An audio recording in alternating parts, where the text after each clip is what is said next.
Hello, it is us. We have returned. Hello, Dan. How are you? Hello. Hi. Hey. Welcome to another episode of Explorers of Elsewhere. This is us. For a fleeting moment, I forgot what the channel was called. I am DM Dan. I remember that. And these are our beautiful cast. And you are our beautiful watcher. Hello. How are you lot? How are you players? How are you doing? I'm doing pretty good, personally. Can't speak for everyone else, but Very excited. Excited for Yes. another session. New I worlds found to discover. coins. Ooh. Yeah, Leif found coins. Special Wow. coins. What a day. What a day to be alive. I think let's stop now whilst we're ahead. Yeah. Yeah, that's it. Session over. Bish, rush, rush, done. We did some stuff and things. Who would like to carry on doing even more stuff and things? Stuff and things sounds interesting. Do it. Amazing. I'm up for stuff. We're gonna Think about do Yeah, things are. You know, Oh, whose stuff and whose things? Hey. Nope. Edit that out. right. Let us bless ourselves with the title screen, and we'll jump into it. The world has been broken and remade. Our civilizations are shattered, our people divided. Yet there are those who would rise up to challenge the encroaching darkness. Hi, my name's Carl. I'm playing Sir Carmichael Comstock, a Lorivar Cavalier fighter. Hi, I'm Meg. I'm playing Addie, a keeper druid bard. Hi, my name is Anton, and I play Victor, a Lorivar Gloomstalker Ranger. Hi, my name's Lane. I'm playing Milia Sayralast, an Asavar Divine Soul Sorcerer. My name's Tim, and I'm playing Galena, the Terran Sprite Alchemist Artificer. And my name is Dan. I will be the Dungeon Master on this adventure. Whilst our world has been changed, we band together. Hope bright in our hearts. We push forward to reclaim what was once ours, and we shall be known as the Explorers of Elsewhere.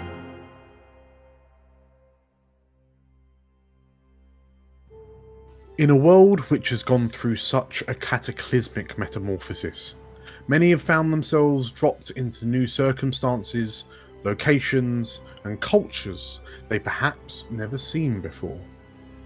There is an old saying, a simple one. Before the eschaton, many might utter it with a surprised smile or a frustrated frown on their face. Small world, they would say, as fate brings about an unexpected reunion. And so, one of our explorers finds himself experiencing how small the world can be, despite a geographical upheaval, meeting someone whose life in history is closer to home than he might have expected. Comstock has happened upon the woman who saved his life in a battle for the end of the world. Small world.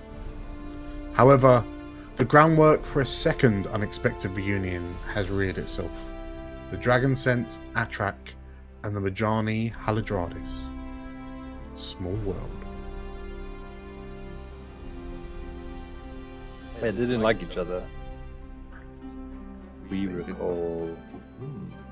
And so, we rejoin our explorers, having rendezvoused with the explorers' caravan. So the last that you saw of it, Addie, they were packing up from the kind of the wooded campsite from the night before. You were tasked with trying to figure out where the others had gotten to, because they'd been away seemingly for the whole night. And you stumbled across them. You stumbled across a dragon scent and his kind of companion knight. Before finding the other explorers, there was a bit of a ruckus in a ruined temple, but you managed to make it out in one piece, and sure enough, rendezvous with the caravan that was weaving its way through some kind of gentle sloping hills. So,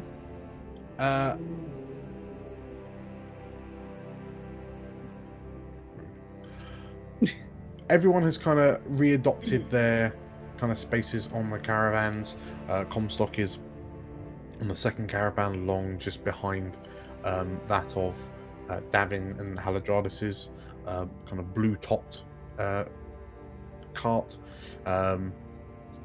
Milia and Addie find themselves kind of quietly, well, for Milia, probably dozing a little bit, getting a little bit of shut-eye. As Addie, you peer out the window every so often to check to see if the lumbering bear that everyone seems to have lovingly named Horse is kind of keeping up with the rest of the caravan. Galena, you find yourself in the front caravan. You've presumably, having chosen Comstock's potentially slightly better driven caravan cart because you've got some experiments going on, some delicate movements. But Victor, this is the first time that you've kind of travelled with the caravan as opposed to just, lurking around the caravan. Where have you placed yourself? So it seems that Victor is with Frinka.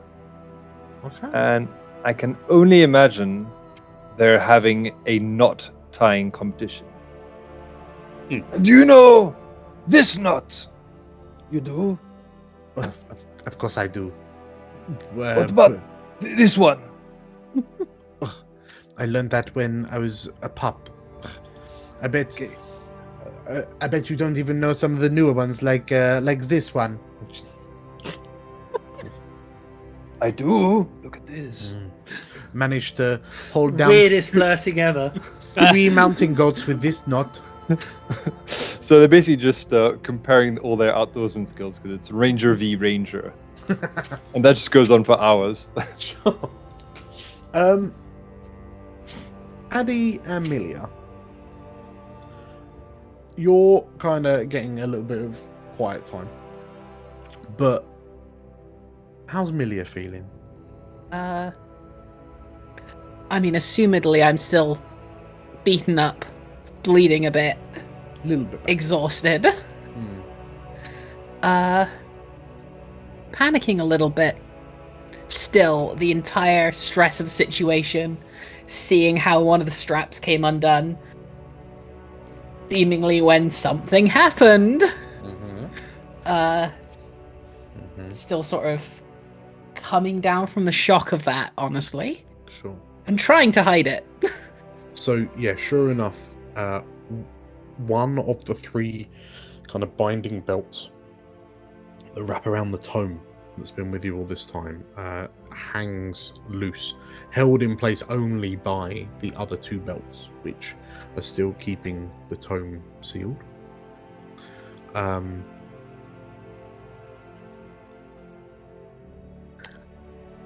mean, how are you feeling? Like, how's your disposition changed since? Well, as your mind flicks back to that strange conversation that you had with that kind of disembodied voice, that seems kind of on the edge of your memory, but every time you, almost when you feel like you can't remember it, the name Urixala floats back to the forefront of your mind. How are you feeling about that? Terrified. I was keeping my distance because I didn't know. And that sort of almost like it's the start of the dripping tap, that if it comes off any further, it's just going to keep flowing. So every time the name comes back, I'm just like, no. And trying to push it back further and further away, but it just keeps coming back. So even more nervous, even more sort of on edge than I was before. I cannot even look Haladradis in the eye. It's interesting you say that because, yeah, Haladradis gave you all a curt nod when you rendezvoused with the caravan and kind of jumped back into your respective carriages. But she's been kind of cloistered away in the front carriage since then. None of you have seen hide nor hair of her for the past few hours. So you rendezvoused kind of pretty early morning, and you've been traveling along these kind of gentle, almost like countryside routes for the better part of the day. You're well into the afternoon by this point. But Addie, you think back to the fact that you arrived in that kind of ruined temple and found Milia perilously close to death's door. But how are you thinking? Like, what's Addie thinking about Milia's more extreme concern, fear? Addie has been sort of, when a friend is going through a really bad time. Yeah. But you can't relate to that bad time. So there's kind of this pregnant silence between you where you want to offer a word of comfort, you want to reach out and help, but you don't really know how or what to say.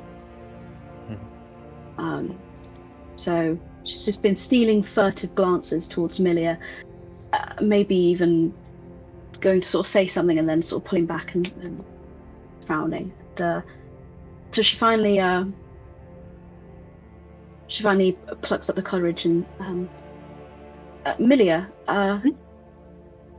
I saw your book. The straps, it looks damaged. Yes. I think I have something that might be able to fix it. Do you want me to give it a go? Okay. Okay. Is it okay if I touch it briefly? Just the strap. Okay. I'm just gonna hold it out, still like holding on to the end, but. And Addie furtively reaches over and touches the strap and casts mending. What does that look like? The woven bracelets that she has on her hands sort of start to come apart slightly, and the vines sort of snake down her fingers and begin to wind themselves around the broken clasps of the strap, sort of bringing the two ends together and weaving until they almost become the fibers of the strap themselves. Sure. Milia, so you're holding the kind of the black covered tome, and as Addie kind of weaves this primal magic, and you see the two halves of the belt kind of pulling up and then kind of beginning to entangle and twist together into a single piece. And Addie, you kind of pull your hands away as the spell finishes, and you kind of you regard the good job that you've done. And Milia, as you kind of let out a sigh of relief, as you watch as the belt seemingly starts to fray, almost like the stalks, the stems of a plant that's being drained of moisture, and they begin to peel apart and fray and twist and crack, and with a snap, the belt breaks in two again. I was afraid that would happen. And you notice that sort of like the greenish, the healthy looking greenish fibers that you'd cast kind of seemingly lose their luster, go brown, go grey, and almost crumble away. Oh. Well, that's never happened before. I'm guessing that's not a normal book, is it, Milia? It's not, no. I'm very sorry that it got damaged. I've noticed you haven't been... You seem off. ever since we got you out of that place. You know, is everything all right? I'm always here if you want to talk about it. Back in Glasmere, all I was a locksmith. I never asked for these powers. I never asked for this to be blessed by whichever dragon decided to do so. I never asked for it. And the way it happened, and almost dying again,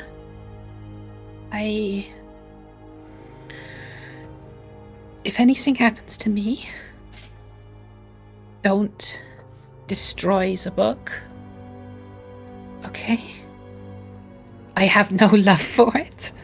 I hate it. But if any sort of harm comes to it, terrible things are going to happen. That's why I've always held it so close. That sounds like a terrible burden you bear. But you don't have to bear it alone. You have us. And we're here to help you as best we can. We're here to support you.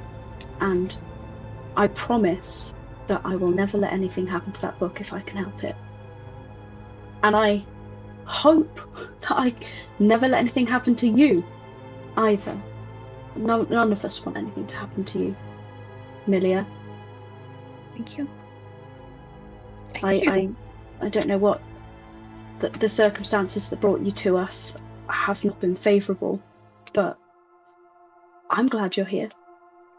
I'm glad to have met you. And are you? So, while this is happening, Galena, your brow is furrowed as you desperately try to concentrate, despite the loud, grating snoring coming from the caravan guard that normally drives this cart, who's currently taking a 3 p.m. nap. She'll be so lucky. She'll be so lucky. And Comstock, how have you felt since rejoining the caravan, since your chance encounter with Carla? I mean, Carla hasn't bothered him very much. He's happy to find out that she's doing well. He meant what he said to her about trying to make his title mean something, but it's the words of Atrak that's been sticking with him. And I kind of imagine he's been sitting at the front of the car, his helmet sitting next to him. He's got some like trail jerky out. He's just chewing it while riding, staring into the caravan before them. So like, I imagine it's got a little like muslin curtain, so we can see like Halajanus walking around. He's just muttering himself and saying, "What are you up to? What is going through that head of yours?" In which case, Galena, your brow is furrowed because not only is there the buzzsaw sound of a snorer next to you, but Comstock is mumbling just loud enough for you to hear. Wonderful. What sort of spells have you weaved over him?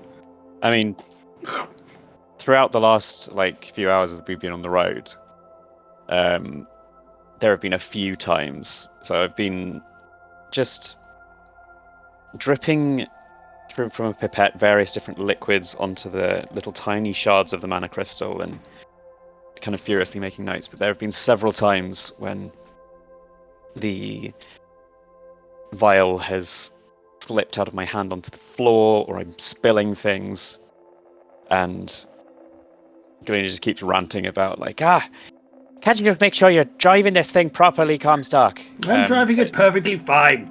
Given that you are quite insightful and that you know you are driving it perfectly fine, you've probably noticed it's because her hands are shaking a little. She's also considering whether she has anything that will put the guard into a temporary coma of some sort. But has disregarded that as probably impractical. I imagine that Comstock's sitting there mumbling stuff, and suddenly he just and just like embers like come out his mouth, still like little sparks are coming out his mouth, and he's like, "Galena, how long is this thing meant to last? Like, it's not as potent as it was, but it's making my mustache bristle. It's making my mustache bristle." You say meant to. It's not. What it's meant to do is go into your special little tummy, and then I find out what happens. Really, it's fascinating. It's going on this long. Thought it'd be done by now. It's not as potent as it was, but it's still. And this way, sort of turns around finally to see you, and he's. I guess a perception check maybe in order to see the ever so slight tremble in the hands. It's more than noticeable.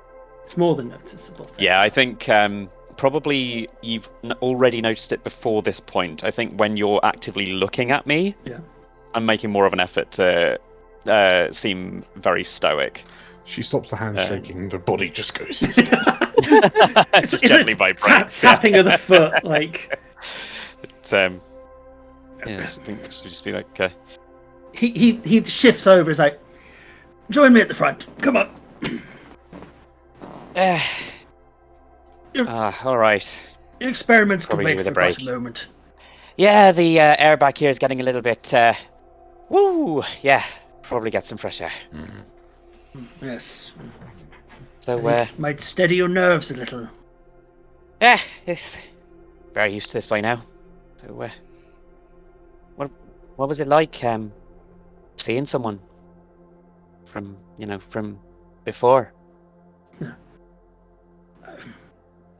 It was good seeing her again. I mean, if it hadn't been for her, once I took my wound, if it hadn't been for her, I would probably lay there in a mud, caught an infection, and ended up dying at some point. So we fought hard side by side during the Battle of Heukelstadt, but if it hadn't been for that, hadn't been for Kara, I may have been dead. That brought me joy, but to know that she gave up so easily. But then it means nothing to everyone else. I'm the only one that seems to give a damn about it. You gotta keep that fire, Comstock. It's all that'll keep us going. We all die 2 deaths. One, when we shuffle off this mortal plane, and one when we stop trying and stop caring. Very insightful. Thank you. Look, I think I owe you a bit of an explanation. Okay. I know I put you all at risk back there. But if I have to pick between you and my girl, it can't be you. What do you mean by your girl? These crystals, during the war, something terrible happened to our town. And my daughter is very sick. And has been for a long time. I think this might be what I need to help. It's not a normal sickness, it's something strange, different, magical. I think this might be my only chance. Oh, good leader, I'm so sorry.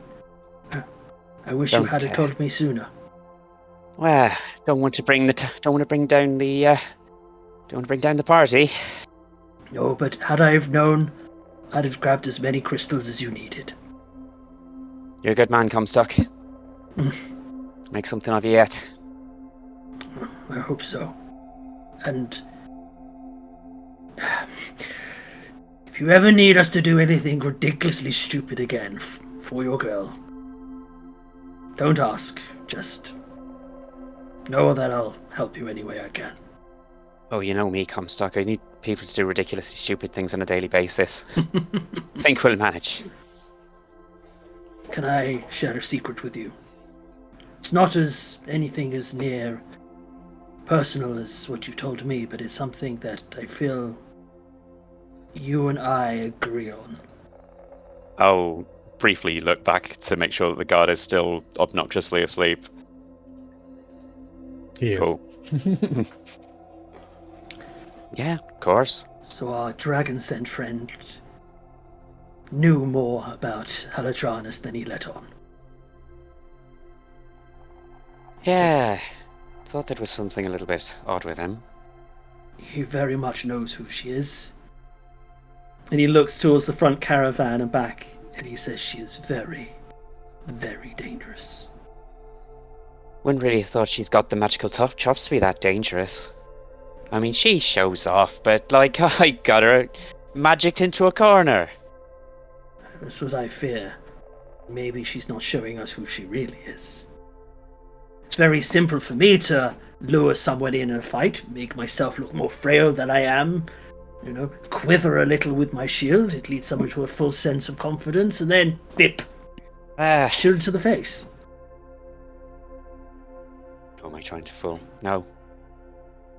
She scares me a little. As she I. But, keep an eye on her. And, worst comes to the worst, you just hit her in the back of the head with a, bit of wood. A cutting plan. Thanks, that's why I, went to university. I realize I was slightly rude there. What is your girl's name? Oh, Agate. Agate. I shall But, remember.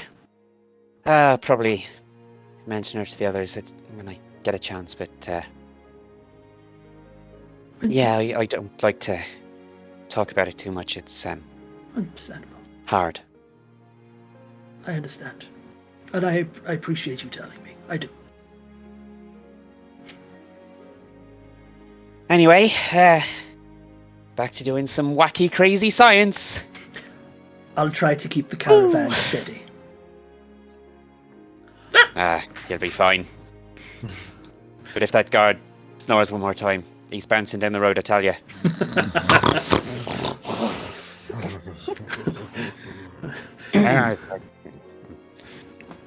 So, Shut the fuck.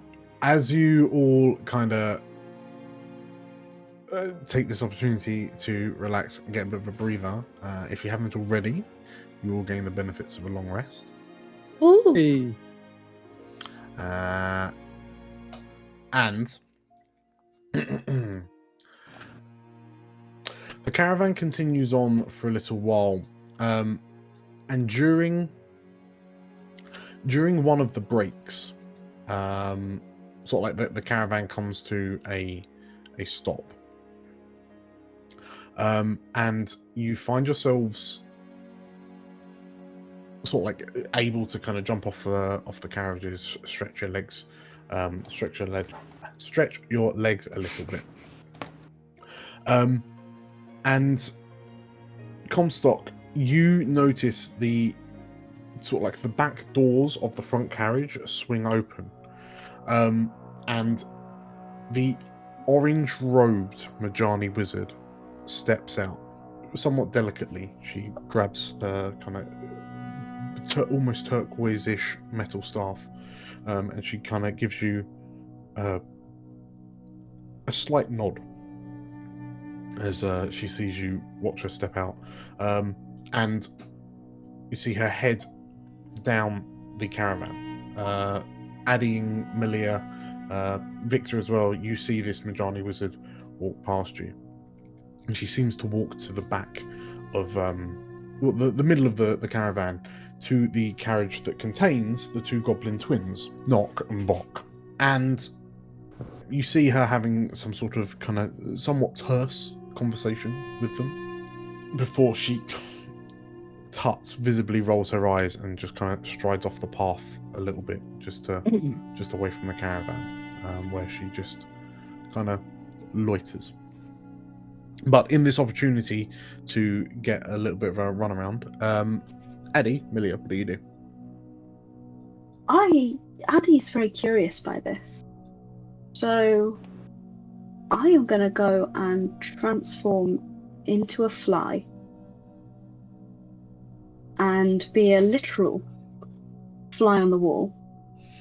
First I'm going to go to Knock and Box caravan and just sort of perch just inside the window to see if they're discussing what they've just spoken to Haladradis about.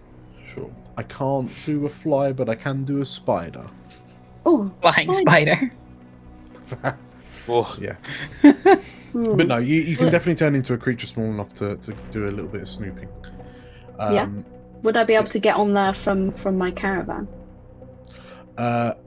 Yeah, I mean, well, if nothing else, if you'd be able to skitter up either one of the horse's legs or kind of up on the wheels, or like you can certainly get close enough to the carriage, like to hear what's going on inside. Okay. And as you peer in, Milia, you watch as Addie and then just shrinks, and like you see 6 eyes sprout across her face as she shrinks in size, and like her fingers split apart into 8 limbs, and she just this grotesque metamorphosis as this 7-foot-ish tall keeper shrinks to a teeny tiny little spider, and out she goes. Like, I don't know if you've ever seen Addie actually wild shape before, nope. But I can only imagine that's Millie's reaction as well, just sitting there like, nope. I don't want to live on this planet anymore. Addie definitely would have said anything either. She definitely would have just done it, assuming that everyone already knew. Amazing. Oh my god. So, Addie, you get to the goblin cart. Oh, look at her. And as you kind of skitter up the side and kind of peer in through one of the slotted windows, you can see Knock and Bock stood with their backs to you, and they've got their arms folded, are like shoulders high, and they're going. You can hear one of them going. You're not sure which. It's one of them going. I mean, certainly a little bit of mold. Yeah, mold never really hurt anyone, right? Yeah, nah. Yeah, nah. Yeah. I mean, she's right though, isn't she? Yeah. There's not much left. Yeah, we're nearly out of food, aren't we? Yeah, we're nearly out of food. You think she knows where she's going? No. You? Nah. We're buggered, aren't we? Yeah. And then the goblins just kind of shrug, and then you see them just kind of sifting through, and it's clear that this is the supply cart. What you also notice is amongst the boxes and the sacks and the whatnot, there appears to be a large ballista type weapon. It looks like a crossbow, but it's roughly the size of one of the goblins. But actually, yeah, give me a nature check. Can do indeed. That is a 21. So, as you watch and you think to yourself, the caravan has supplies. Like, you made some time taking the high pass. The scouts, like Frinker and the rest of the scouts, have been really good at bringing back supplies. So, for them to say that you're nearly out a little bit more, like, that's just wrong. But you watch as one of the goblins kind of throws a bag of grain, presumably, off to the side, and it splits a little. and you notice that what pours out looks utterly rancid. Oh. Weirdly. You've been on the road a while, but it's not like it's gotten wet. It's not like it's been kept in unfavorable conditions, but it is rancid. And you just about manage to, like, you're the goblin, one of the goblins decide onto you, and you see him visibly kind of pull a face and just kind of brush the rancid grain with his boot as if trying to hide it, and then like puts another sack over the top of it to hide it. Is it mold? Is it normal mold? Does it look normal to me? Does it look what I'd expect mold to look like? It looks blighted. Would Addie think it was safe to maybe see if she could pick some up in her spider form? Potentially like wrapping a cocoon of like web around like a little sample. Give me a Spidey stealth check. A what, sorry? A stealth check. A stealth check. As a spider? As a spider, so if you add +3 to your roll, because you're on a -1 dex normally. Okay. Imagine there's this tiny little spider, this huge grain, just like. So a normal. Oh wait, you have proficiency as a spooder, so that's another 2, so 17. Okay. Of course they don't see you. Okay, so Knock and Bot go like they're singing like little tunes. They're singing 2 slightly different tunes to one another. As they're just like rearranging stuff in this supply, and you see one of them pick up, like grab the handles of that kind of big crossbow looking thing, and he's just like, oh, what I give.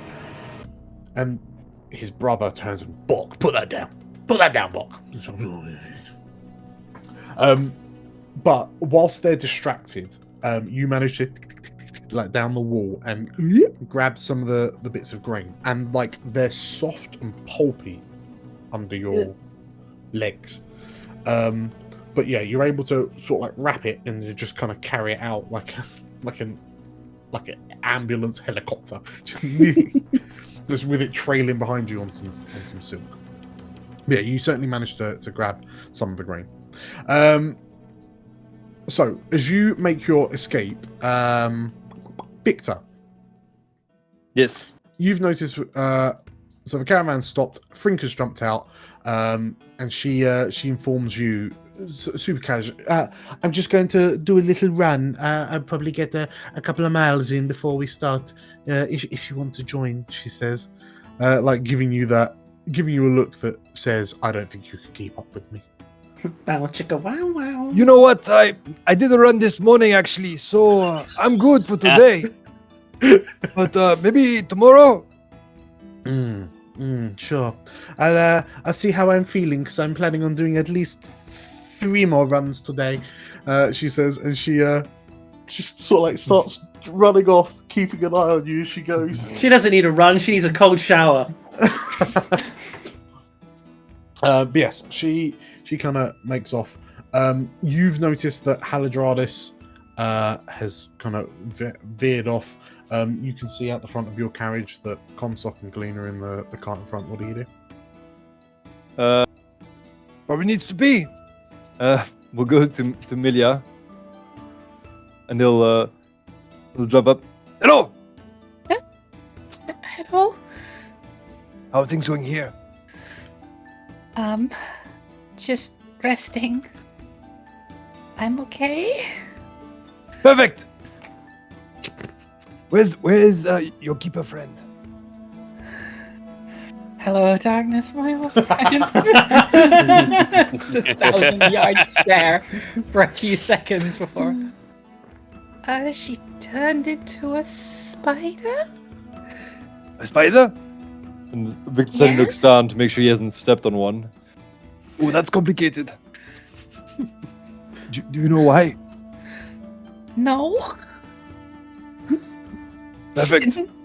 She didn't say anything before she did it. She just was sitting there, and then she turned into a spider. Okay. Were you being good company or were you being rude or something? Wait, Alexardis walked past, and then she turned into a spider. Oh no. You know it's a bad first date if your date just turns into a spider. Nope.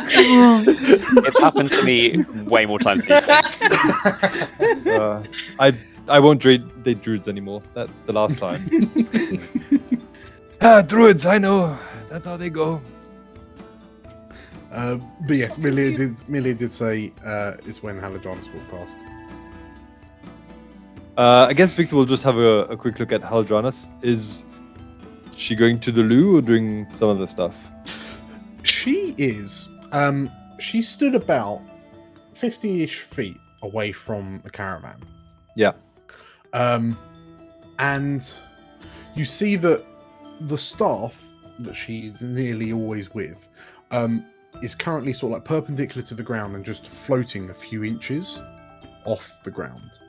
Just kind of rotating ever so slightly, and you can see the sort of like the late afternoon evening light reflecting off the gem on top, like the round orb. And she appears to just kind of be flicking idly through a rather impressive looking tome of some sort. And looking at her, you realise that in your past, how often would you reckon you would seen a wizard, like a fully fledged wizard? Rarely. Maybe once a year. Sure. I mean, in which case, there's a moment where you look at the book that she's flicking through, and like, if you kind of squint and peer, you can just about make out these kind of archaic-looking symbols. You think maybe they're draconic or something along those lines, but it just dawns on you the raw, from what you've heard, the raw destruction that a wizard can wreak with a book. And like, you've got a gun, you've got a firearm rifle, but like the stories you've heard of wizards laying waste, like during the war, there are wizards that laid waste to armies and cities. And Lydia, they do it from a book. Yes. are you and her the same type of wizard, or are you different types of wizard? I don't really know how it works. I have never studied magic in my life. Does that help? So, what's the book for? That one. It's something that I have to take away a very long way away from any sort of civilization. Sounds ominous. I'm gonna go talk to Comstock. Okay. Just walks off. Oh, if I haven't mentioned it already, Anton, I love Victor. His vibe is impeccable. He doesn't give a shit what anyone thinks, and I love it. You watch perplexed as this old man, very good, and then leaves. If you thought your first date was bad, turning to spider, this one's gone You got way worse. That's a good way of I ending the think first he date. just started to Ominous. catch. leaves. I think age is starting to catch up with him a little bit. 100%. Okay, so as Victor's heading up, Comstock Galena, how are you spending your quick break? I'll swing on down. I'm planning on following up on Haladradis. But bumping into Vic's coming the other way, it's like, Vic! How have you been, lad? good. Had a little nap. Feel good. How about you? Yeah, long day on the road. Listen, lad, thanks for your help back there. You're welcome. I feel like we all needed a bit of help. We're sure we're going to again. But, you and your immaculate moustache are welcome anytime. You're most kind. You are very brave, you know that. Well, there's brave and there's stupid. And I'm brave, don't you get it wrong. I don't doubt it. Comstock! Anyway, I've got wizards to stalk. Oh, true. Do you know what she's doing over there? Not yet. Go and spy. So, go on, Comstock. Victor, I have a moment. I was just going to go see Dram, but... You know what? I'm so sorry. I completely forgot about it. Forgot about what?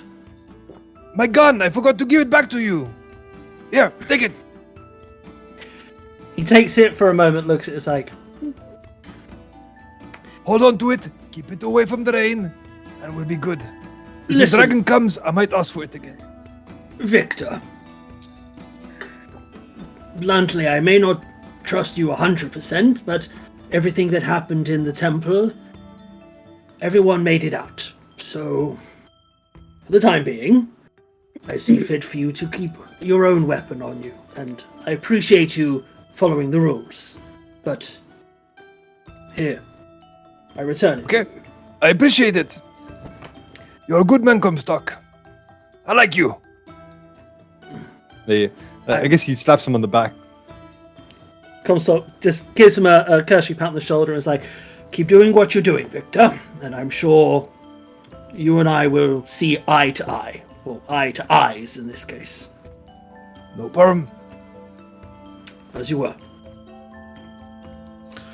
Comstock, as you glance over as you head to the front carriage, you see Galena sort of like creeping behind the trunk of a large tree that the caravans are parked by. But yeah, as you make it to the front carriage, you can see through kind of the diamond slotted windows. You can see Davin Dram, and he seems to be busying himself doing something, and every so often kind of making no. Comstock knocks hard on the side of the caravan door. Hello. Lord Dram, it's I, Sir Carmichael Comstock. May I come in? Yes, Comstock. Sir Comstock. Yes, yes. Please come in. Yes. He opens the door. Appreciate you adding the sir. It's very, very important we get each other's names right, isn't it, Lord Dram? Yes. Listen, I have a question for you. A matter of our situation at the moment, our setup in the camp. Obviously, you yourself are the leader of this expedition, are you not? I am, and as he says that, he takes the small sort of like nose bridge glasses he's wearing and tucks them into wraps them in a little cloth and pokes it into his top shoulder, his breast pocket. Yes. Evidently, Frinker is our tracker. She's the one who's paving the way, our pathfinder, if you will. She's guiding us in the directions we need to go. That is correct, is it not? Of course, yes. Nock and Brock, obviously our quartermasters, looking after our food supplies, our wood supplies, keeping us. Again, would you agree with this? Now you say it like that, I suppose that is what they are here for. Yes. And Haladranus is your advisor? I'm still not completely sure what her role is on this. Yeah, absolutely, yes. No, she is the advisor for the expedition. Marvelous. And with all these ones, I'm noticing a severe lack of one very important thing in a caravan. I'm sure you may have noticed it as well, have you not? His eyes open wide, and it is clear he does not know what is missing from this expedition. Not that I wish to be trying to reach above my station, but there is no one who is your captain of guard. You've fundamentally given me the responsibility of looking after everything, but I don't have the rank to go with it. And you're making... Fine. It's fine. Haladradis does that as well. She's a wizard, don't you know? Yes, but unfortunately, wizards aren't exactly seen as the most trustworthy of folk. Nothing against Haladranus, but history It's absolutely fine, Sir Comstock. She's one of the good ones. Yes, I'm not disputing that. However, unfortunately, in a more military sense, you're wanting someone with a military background to be commanding your troops. What happened in the camp with the beast was, pardon my French, but a flustercluck. Well, I mean, I'll have to take your word. I think I hit my head during all the confusion. I didn't wake up until after everything had happened. I don't quite know exactly what had happened, but no, I appreciate your concerns. It's absolutely fine. You see, Haladradis was actually one of the commanders of one of the Iron Legions. Fascinating, I'm sure. Yeah, but one of the reasons why she was here is that she was sent specifically. She masterminded many assaults on the Akani forces. He leans forward and is won like, many battles. Lord Dram. Yes. Military people prefer to be led by military people. Haladradis does not strike me as a military person. She strikes me as a very powerful wizard who was put in charge of an army. That's all good and well at all, but push comes to shove. I would feel much happier that the safety of this caravan was put in charge of someone with a military background. I see. And someone who will sit on the meetings to make decisions as a security person. I see. Who did you have in mind? Make me a persuasion check. Persuasion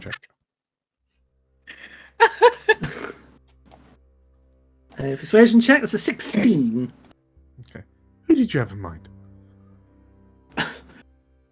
Well, evidently a knight, the only knight you have in your employ. Myself. You see the Lorivar blush as he realizes he's not read this room. And you're in. Why, yes, that just works perfectly, doesn't it? That sounds great. Yes, absolutely. I think what I'll do. She said she was going for a little bit of a walk. So when Haladradis comes back, I'll let her know that you're going to be the security of the guard of the whole caravan. You're going to look after the security and all the guards, and it's going to be grand. And then she can focus on advising me in the position of advisor. And I would also appreciate being involved in any decisions that you make, as I would be somewhat the connection between you and everyone else. Oh, we'll have to speak to Haladradis about that. I mean, she makes all the decisions. Lord Ram! Yes. Are you not in charge of this caravan? Well, yes, I'm paying for it. Well, then surely you get to make the decisions, do you not? No. I just pay for it. So you're not the leader of this caravan, are you? No, I am, because I pay for it. So make a decision. As the leader of the caravan. I think we're getting mixed wires here, Sir Comstock. No. I pay for it, so therefore I'm the leader, and Haladradis makes all the decisions. That's what. Yeah, that's how it works. I see. You seem to have this all under control. I just hope that it goes the way you're intending it to go there, Lord Dram. Like, when all's said and done, you're happy with the decisions that you, as leader, made. Yes, I think we're doing marvelously. We've had a few faux pas, had a few hiccups along the way, but I mean, it's just one horse, so yeah, we've got quite a lot of horses actually. Yes, I'm wondering. I think we're doing very well. One horse is fine. Let's just hope it isn't a person's life, eh? And he taps him on the shoulder. I'll await your decision. Wait, what do you mean, someone's life? Well, ergo my point. If anything happens to anyone, Milia almost died. Did she? Did Haladradis not tell you? My goodness. Poor Milia almost died because of a decision that your advisor Haladradis made. Well, I'm sure there were reasons. Yes. But a horse got stolen. That was Yes, reasons, yes. Absolutely, exactly. I mean, if you happen to, if you see her before I do, make sure you pass on my thoughts and wishes to Milia for her speedy recovery. Of course, I shall. Marvelous. Thank you so much, the head of security. Captain of the guard, if you will. It's has more of an authoritative ring, don't you think? Yes, that sounds much better. Yes. Yes. Good day, Lord Ram. Ta-ra! As he sees You Victor know- away. He's right. He pays for it, so he is the leader. Oh, Davin fucking sucks. So, whilst this is happening, sorry, go on, Anton. I was gonna say, congratulations on your promotion, Comstock. Well, we'll see if it sticks.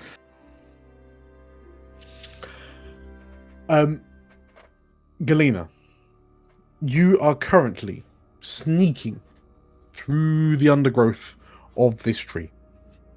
You're small Sure enough am. that you are almost able to. What do you do? Well, briefly consider trying to climb the tree to get a better view. No, that's not going to happen. Fine. Just from here, can I get any idea of what she's up to? Like, you said she looked like she was casting something potentially. Roll me.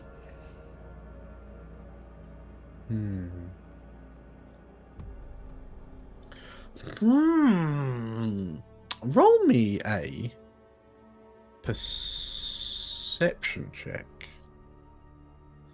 No. An arcana check. Oh, thank God, that's so much better for my perception. Sweet. Hey! Oh, 26! It's not 12, so much arcana. Much Okay. arcana. So off the back of a 26, you try to intone what she's saying, but the words themselves are kind of, there's no kind of direct translations to the syllables, the noises that she's making. They are just kind of arcane words of power. But you do notice that the magic that's kind of emanating off her is decidedly evocation based. And she appears to be, like, as she whispers and she's got the book in one hand, you notice her pull a strand of thin metal from sort of like the crease between the two pages, like up in her fingers, and then she twists it and folds it as she starts kind of saying words very slowly, calmly, and deliberately. And as she finishes, give me a perception check. Okey-doke. That is less good. Let's see what we got. 5. So Aw. you hear her intone the words of power, and then you notice that she switches seemingly to common, but you can't hear what she's saying. She's almost whispering into this thin rolled up wire she's got between her finger and thumb. It's like she's whispering something into it. And then as she finishes, she opens her palm up and the wire transforms into a small mote of light, and you watch as it flies off into the sky.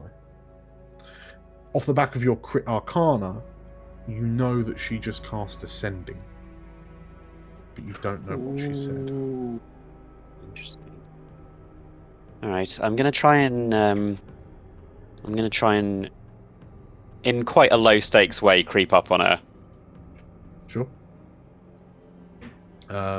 So yeah, you see it like she's looking skywards, watching this mote just kind of disappear off into the distance, and after a while it just kind of dissipates into mana. And as she turns around, Holly! What you up to out here? she Thought regains- you'd died. she Thought regains Dram her was just composure. carting your body around.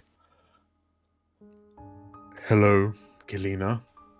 Are you well? How you doing? You're looking a bit pale. She looks to you, and she can't quite tell if you're making a jab at Majani's, or if you just caught her by surprise. But you startled me, is all. Ah, that'd be the height. Easy to miss.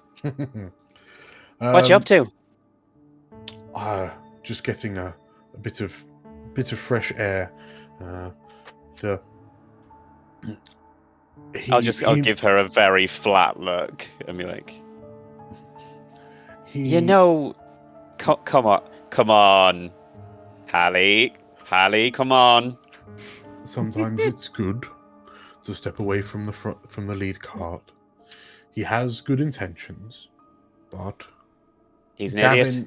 Davin, as you interrupted by saying that, she like purses her lips, and he can ask a lot of questions. Yeah, she comes with the territory, I suppose. The kind of stuff that we dabble in tends to be fascinating to people who don't. Absolutely. She looks up from you towards the cart behind you, and how is Milia? Haven't checked in on her in a minute. Seems okay, just a bit rattled. Being weird about that book again, but I think she always is, so.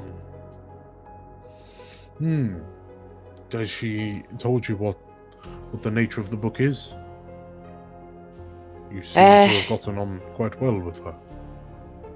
We didn't pry too much, to be honest. She's like a scared little dove or something, you know? If you go too quickly, she'll just flutter away, so. It would be interesting to find out. Perhaps it is a family heirloom or a token of sentiment that she clings to it so closely. Could well be, or some sort of spell tome. I know she doesn't really cast that way, but who can say? We've all got our little secrets, haven't we? Halajardis looks to you now with a relatively flat face, a flat look, and I will smile at her as innocently as I can muster. When we make camp, I would love to hear from you and your companions what you found. I hear that rumblings and whispers that you found some sort of ruin. I would be intrigued to find out if there was anything of interest held within. Yeah, strange one that. Old dragon temple, I think. Mm-hmm. Still, we'll catch you up in a bit. By the way, I did mean to just pick your brain at some point whether you know anything about these mana crystals that have been popping up. She takes a breath, and I had my assumptions that you would find them of interest. But yes, the mana crystals are something which the colleges are keeping a close eye on. Ah, those colleges. You in contact with them then? I haven't for some time. Well, I'm sure we'll find out some fascinating things together. Yes, I would be wary of them. They are undiluted, crystallized arcane mana. This is not filtered or controlled much in a scholarly or wizardly way. They seem. One hypothesis is that they seem to be travelling along the ley lines of mana which arc through elsewhere, but the ley lines are now disrupted after the eschaton. I imagine that they hold great power. Some have suggested that it is the blood of Akan itself, for those more superstitious. I don't think they flow too well. That'd probably hurt. Precisely. Ooh, that's an idea. Oh my god. Good idea. Blood poison. I'll get back to you on that one. What? Okay. I'll guess I'll start scurrying away. Well, she upsettingly for you, she follows you back to Oh the God! caravan. And she walks alongside you. I'll kind of get in lockstep with her as though this is what I meant to do. Yeah, you seem to be doing quite a lot of experimentations within your cart. I say again, when we have the opportunity, I would love to see what you're discovering out here. This is a new frontier, after all. Certainly. Although mostly what I'm just discovering at the moment is new blisters and bruises on my arse. Yes, the life of the wanderer, of the traveller, can be a hard one indeed. Greetings, Sir Comstock. Just a moment there, Lady Haladranus. And he bangs on the side of the caravan. Willis, wake up! I'm awake. Willis, would you mind doing me a favour? Would you mind disseminating down amongst the rest of the troops? All military decisions are now going through myself, Captain Sir Carmichael Comstock. You hear the voice from the inside of the carriage. Have you run that past Aladradis? Because I can't imagine she'd be too happy about that. Lord Dram has made the decision. It is done. The Majani Congratulations, Comstock. Thank you, Galena. Lady Haladranus, I'm sorry. I was meaning to talk to you in a moment. Willis, if you please get all the troops informed. Just hear some grumpy noises, and then this caravan guard falls out the back of the carriage, and There's a lieutenant position going. Oh, and he pulls his trousers up. Can I apply for that? You can, Victor. It doesn't seem like Willis wants it. So yeah, Willis kind of scurries off, back in, weaving through the caravan. And Haladradis has said nothing, but she tilts her head to the right ever so slightly. Yes, Lady Haladranus, I mean to say, I will be taking the military responsibilities away from you now, giving you more free time to focus on the things that matter. I would be respected that if you have any pressing decisions, you let me know, okay?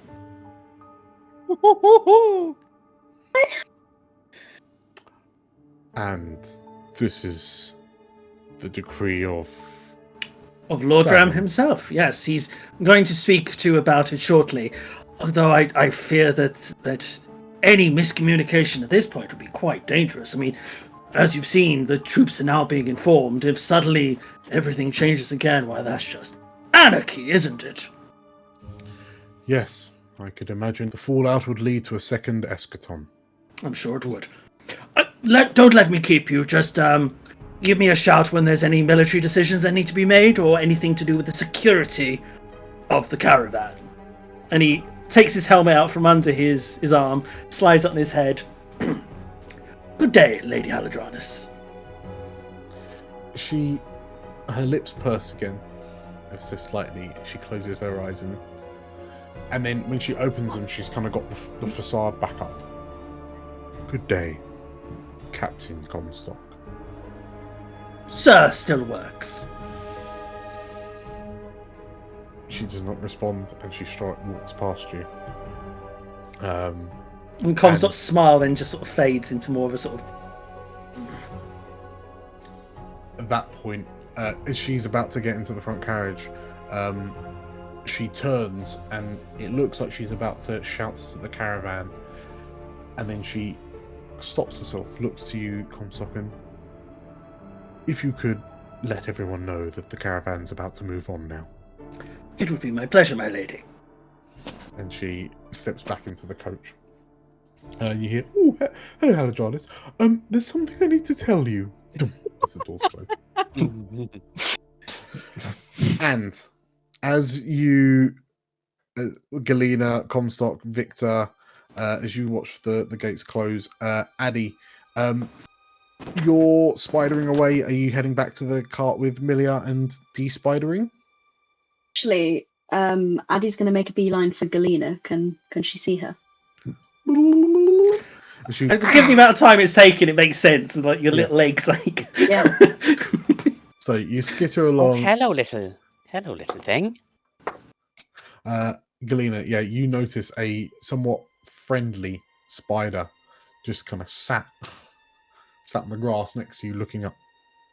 I It wonder if appears I to can be. get hold of those venom sacs of It yours. appears to be dragging.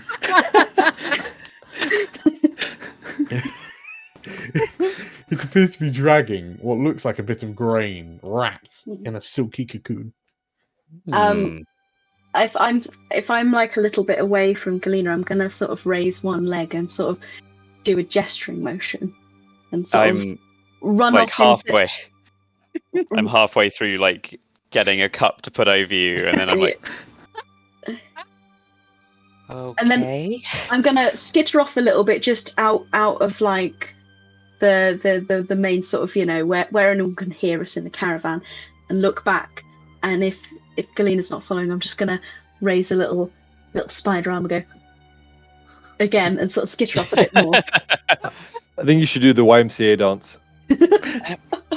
with all 8 legs at once. Yep, too many fumes again. Well, here I go. And as soon as we're out of sort of eye line of the carts, I'm just gonna transform back into Addie. And without sorry, go ahead, Dan. Galena, one of the most horrendous transformations you've ever seen unfolds before you as this spider just starts swelling at an alarming rate. But as it does, it's like carapace starts changing hue, and like its arms, its legs just like twist and contort and start merging together until sort of like the abdomen shrinks, goes furry, and then begins to rapidly elongate until it turns into Addie's little tail. Nope. Oh, very anthropic polymorph. Oh, amazing! I've always wanted to see one of those. We've just without missing a beat. As soon as I've got my mouth back to speak, Galena, There's I a think point where you see Addie's mouth. The mandibles go Mandibles. we've got a problem. Well, I'm And going to be having nightmares about that later. What's up? I hold out the little tiny sack of grain. I've just been doing a bit of espionage, and we're fucked. All of our food is about to run out. I think the grain stores are blighted. All of it? What about those little cake bars?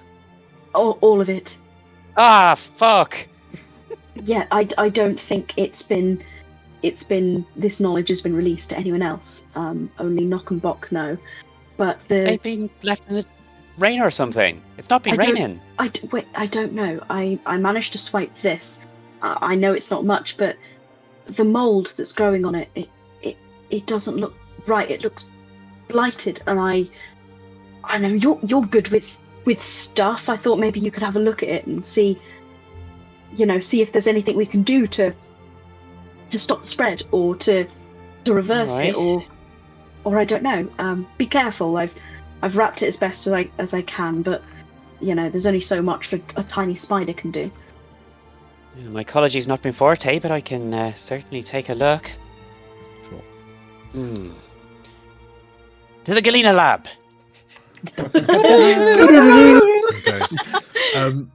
As you shout that, you hear Comstock kind of bellow out that the caravan's beginning to is due to leave again. So Addie and Galena should kind of give each other nods of acknowledgement and kind of jump in your respective carts. And with a sharp whistle, the caravan begins moving again. Let's go for a 10-minute break. Okay. See you in a bit. Enjoy the stinger. Yeah. See you soon. Comstock, could I ask you a quick question? Of course you may. What is it? So, a couple of people have been asking, And I'm kind of wondering myself, but why don't you have armor on your shins? Seriously? Is that what people are most interested in? Nothing about the mystery of the plot or the true intentions of those in the caravan? Yeah, no, not really. No. How bizarre. But tell you what, if they like, comment, and subscribe to the Explorers of Elsewhere, may consider telling the real reason for my lack of armored legwear. Deal? Yeah, sure. Stop looking at them! Welcome back. Hi. It's good to be back. Yes, it Hello. is. We just kind of phased out of existence for a short while there, but yeah, we managed to weave together the strands of fate, and now we're here to carry on playing. So, That toilet is ruined. Don't. Don't. good. Boom, boom, boom. Public service announcement. So, Monetized. we rejoin you once again on the road, and the sun is decidedly setting.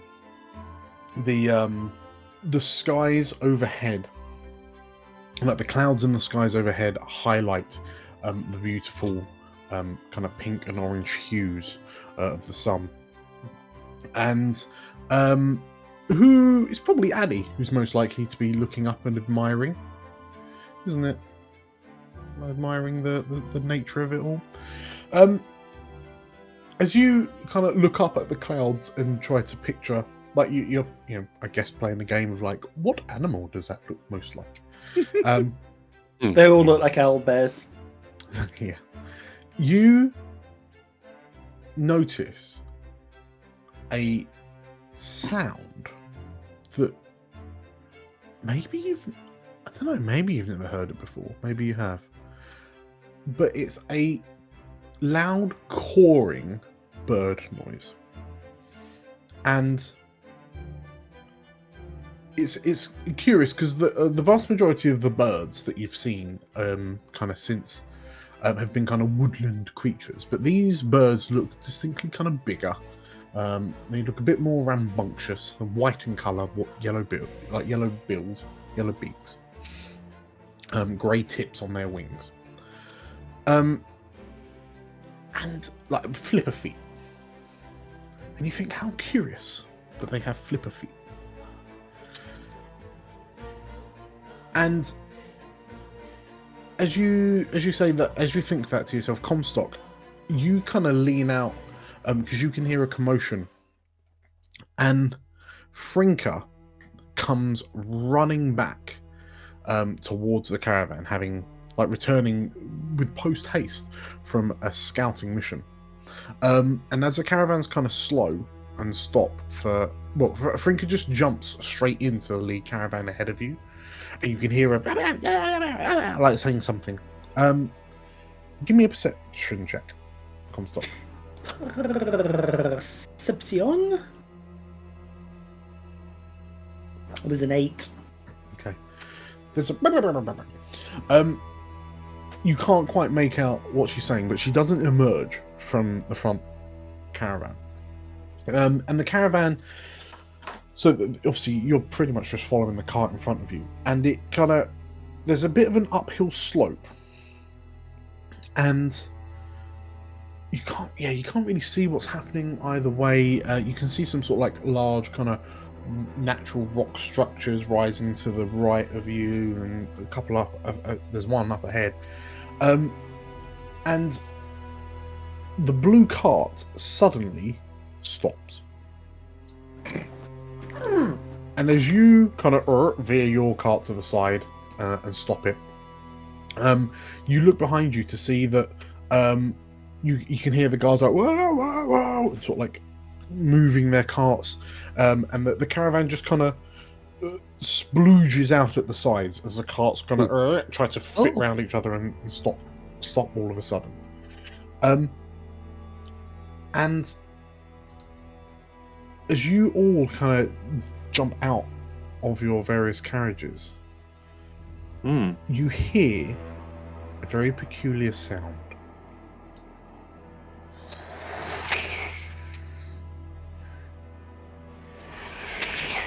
The sounds of the sea.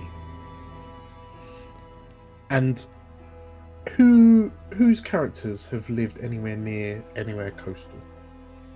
Big lake near Hugelstadt, but So, Yeah. well, Glasmere, if it's a coastal city, you look up Milia as you step out, and you realise overhead are seabirds. Gulls and albatrosses and the like. guard your ice creams, guard your donuts. And Frinka, at this point, kind of jumps out the front carriage. And as you all kind of bundle out, the guards and the other caravaneers are getting a bit confused. Galena, you notice that there's all sorts of like these large, colourful mushrooms just kind of sprouting out of tree stumps and bushes that kind of scatter around. Some are in kind of bright yellow and orange hues. Some are a dusky grey blue. But Frinka comes out of the front carriage and she's going, but it doesn't make sense. The geography of this place means there's no way that this should be here. And Haladradis looks a bit concerned, and Davin's going, but I mean, it could be natural. I don't know. And the lot of you, as you kind of get to various vantage points, you realise that you are on a cliff. And you see, like, Frinka striding to the edge of this cliff. Is anyone joining her? Yeah. Victor will join. Addie is definitely No. joining because Addie has never seen the sea before, and she's never seen seabirds, and she's absolutely transfixed. She's never seen that much water before. So, Galena, you stay behind with Horse the bear. As everyone else, like Haladradis, kind of strides out with you. And sure enough, you stand on a cliff edge, and there's approximately a 200-foot sheer drop into the water below. And as you look left and right, you notice that you seem to be on a bit of a corner. So the sea stretches left to right in front of you, and then some way to the south of you, 120-ish feet to the south of you, wrapping around one of those large kind of rocky structures, the land just suddenly stops. And those of you that go to inspect it realise that this too is some sort of 200-foot drop. And Frinka is stood amongst you, like is imploring to Haladradis. I'm telling you, the geography of it, like, this should be a natural slope to the sea if it's supposed to be a coast. The fact that there is a sheer cut, this isn't right. I think, she says as she looks left and right,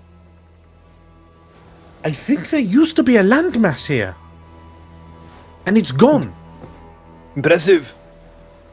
We knew that stuff like this would exist due to the eschaton. And she looks and how am I supposed to be able to scout if the world does not make sense? The world doesn't make sense anymore, Frinka. It's kind of why we're out here. You, like Victor, being an outdoorsman, like, you get closer to the edge than perhaps some of the others, and you immediately recognize that the nature of the cliffs down into the water below is very, very reminiscent of the mountain that you were not there. Comstock, you notice. Went there. You notice. Remember, he was following us. The sides of, I was there, Dan. That's a good point. Victor, yes, when you were following the caravan and noticed it going around the upper edge of a mountain, one side of it was almost kind of scooped out, and this seems very reminiscent. And with your perception, with your higher perception, you look down and notice that the sea doesn't have its normal kind of coastal rock formations. It's just like the world ends. Mm-hmm. But as you peer closer, you notice that there appears to be building wreckage under the water. And it's difficult to see with the sun kind of low enough that the light's just reflecting off the surface of the water. Finka! There's a point where you notice that Look here! you can see what looks like maybe it's a town under the water. Finka! There! You see it or not? Under the water! I think...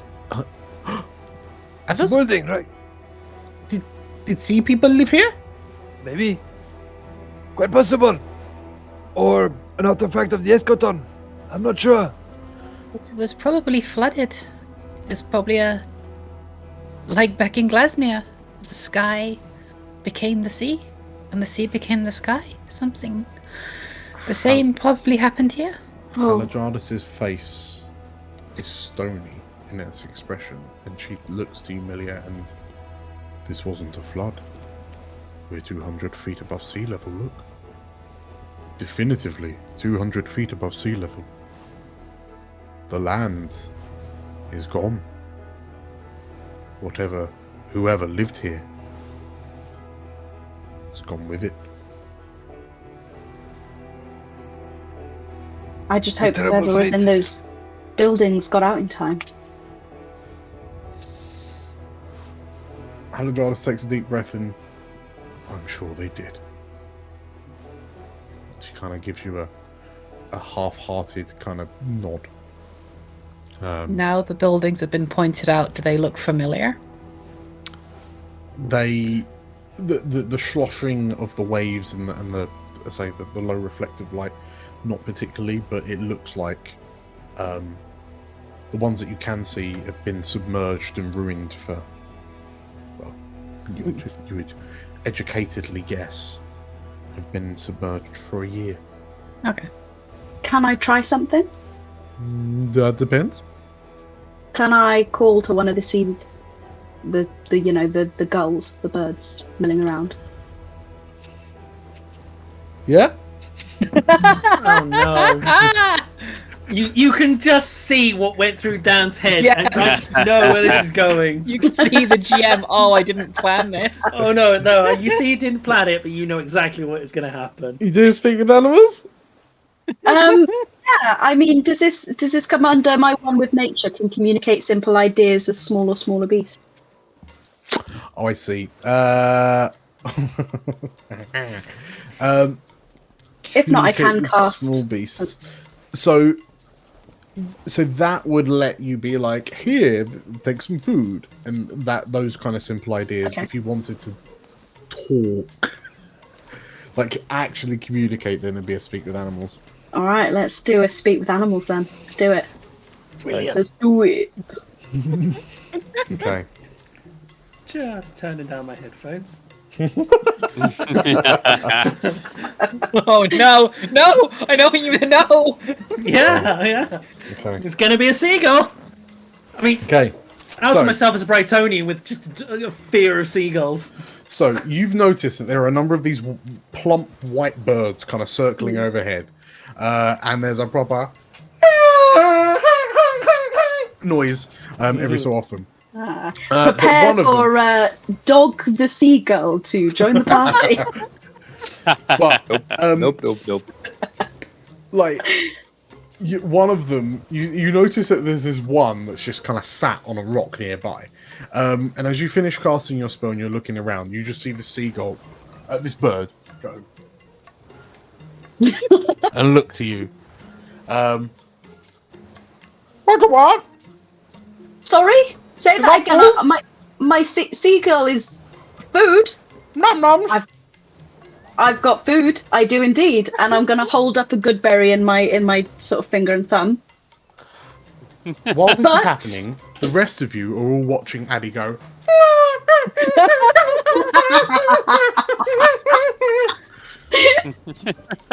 And this plump white bird with a big long yellow bill and like grey tips on its wings and yellow flipper feet just kind of stands up and Remember, seagulls are like velociraptors. They work in packs, people. So it wings out and it just kind of skips, like half flaps towards you.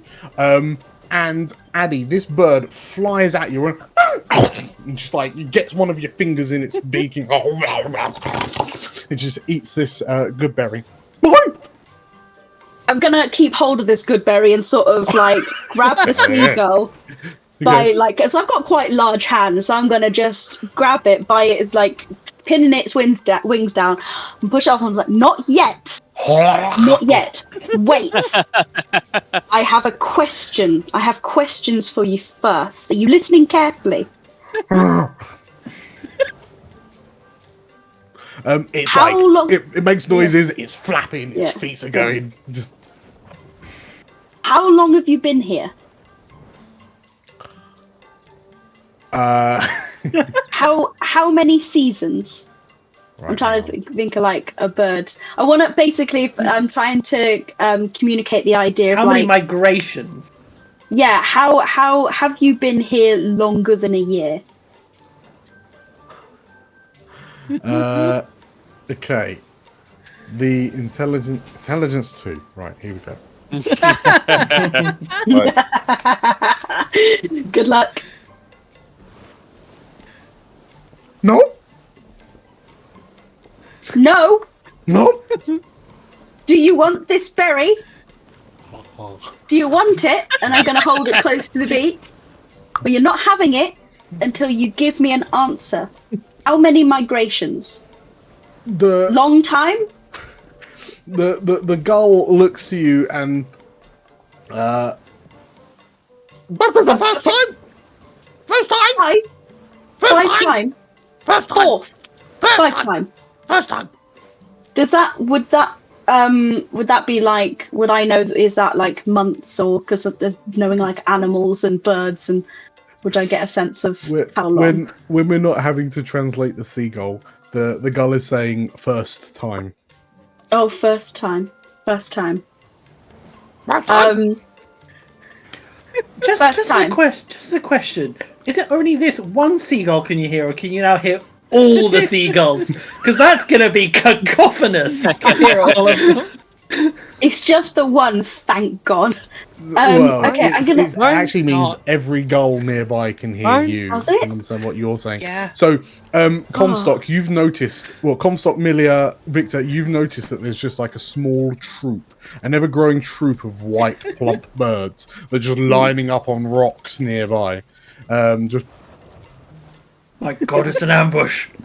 You know, I think they might eat her, actually. Quite probable. I'm gonna point to the ocean and ask, where is the next land? How many suns? Wrong way! Wrong way! Many Wrong flaps! way? Many flaps! Many flaps. Ah! But you can get there. Ah!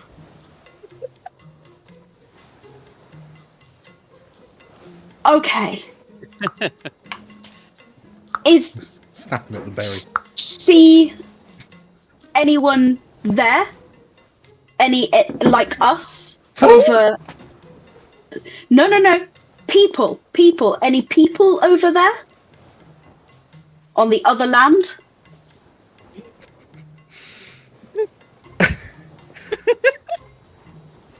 Yeah? Was that a yes? Yeah? Just I don't know. Wiggle your foot if it's a yes.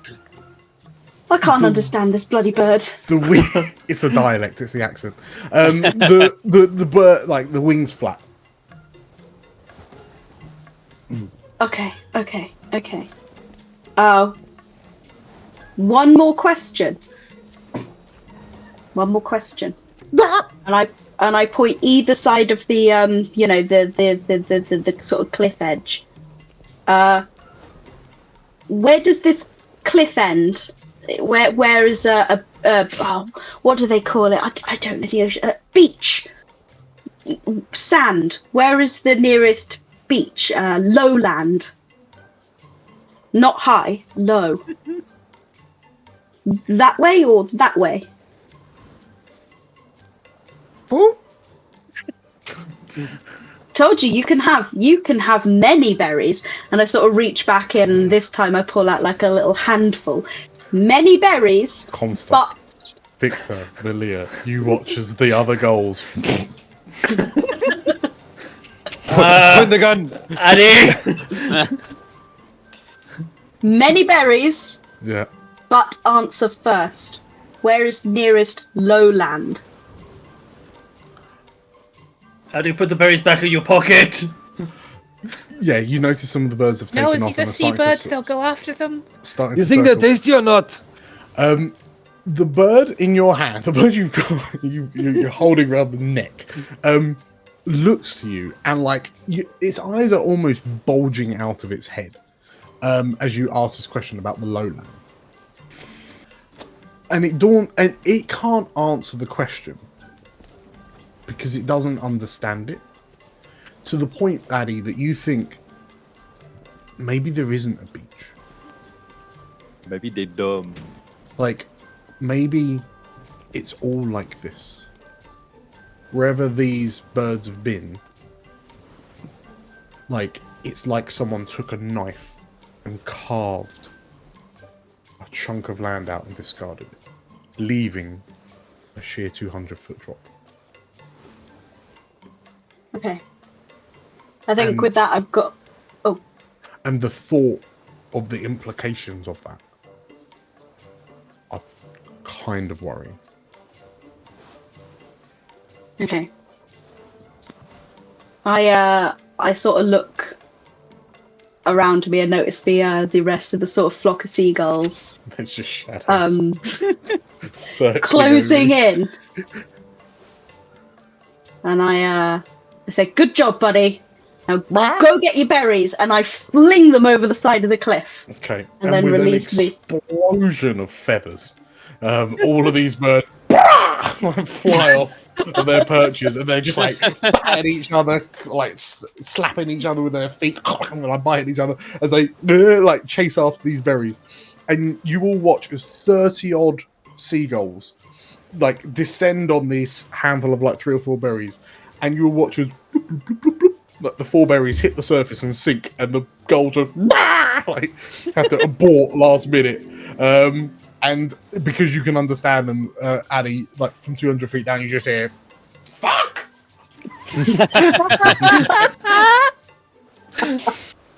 I'm just going to turn to the others and be like, I was always brought up, to respect and revere nature and all of the creatures within it, but those bloody birds are the worst. Seabirds are very stupid. I used to do that with peas. Just throw them in. You used to talk to peas? You're a very strange girl. No. So, No. whilst this is happening, back in the camp, Galena. Yeah, I will also speak with animals, although not the spell, just the concept. And I'll just sidle up to Horse and be like, do you reckon she's finally cracked? Just watching her in the distance, like with this seagull, like go. "Wah!"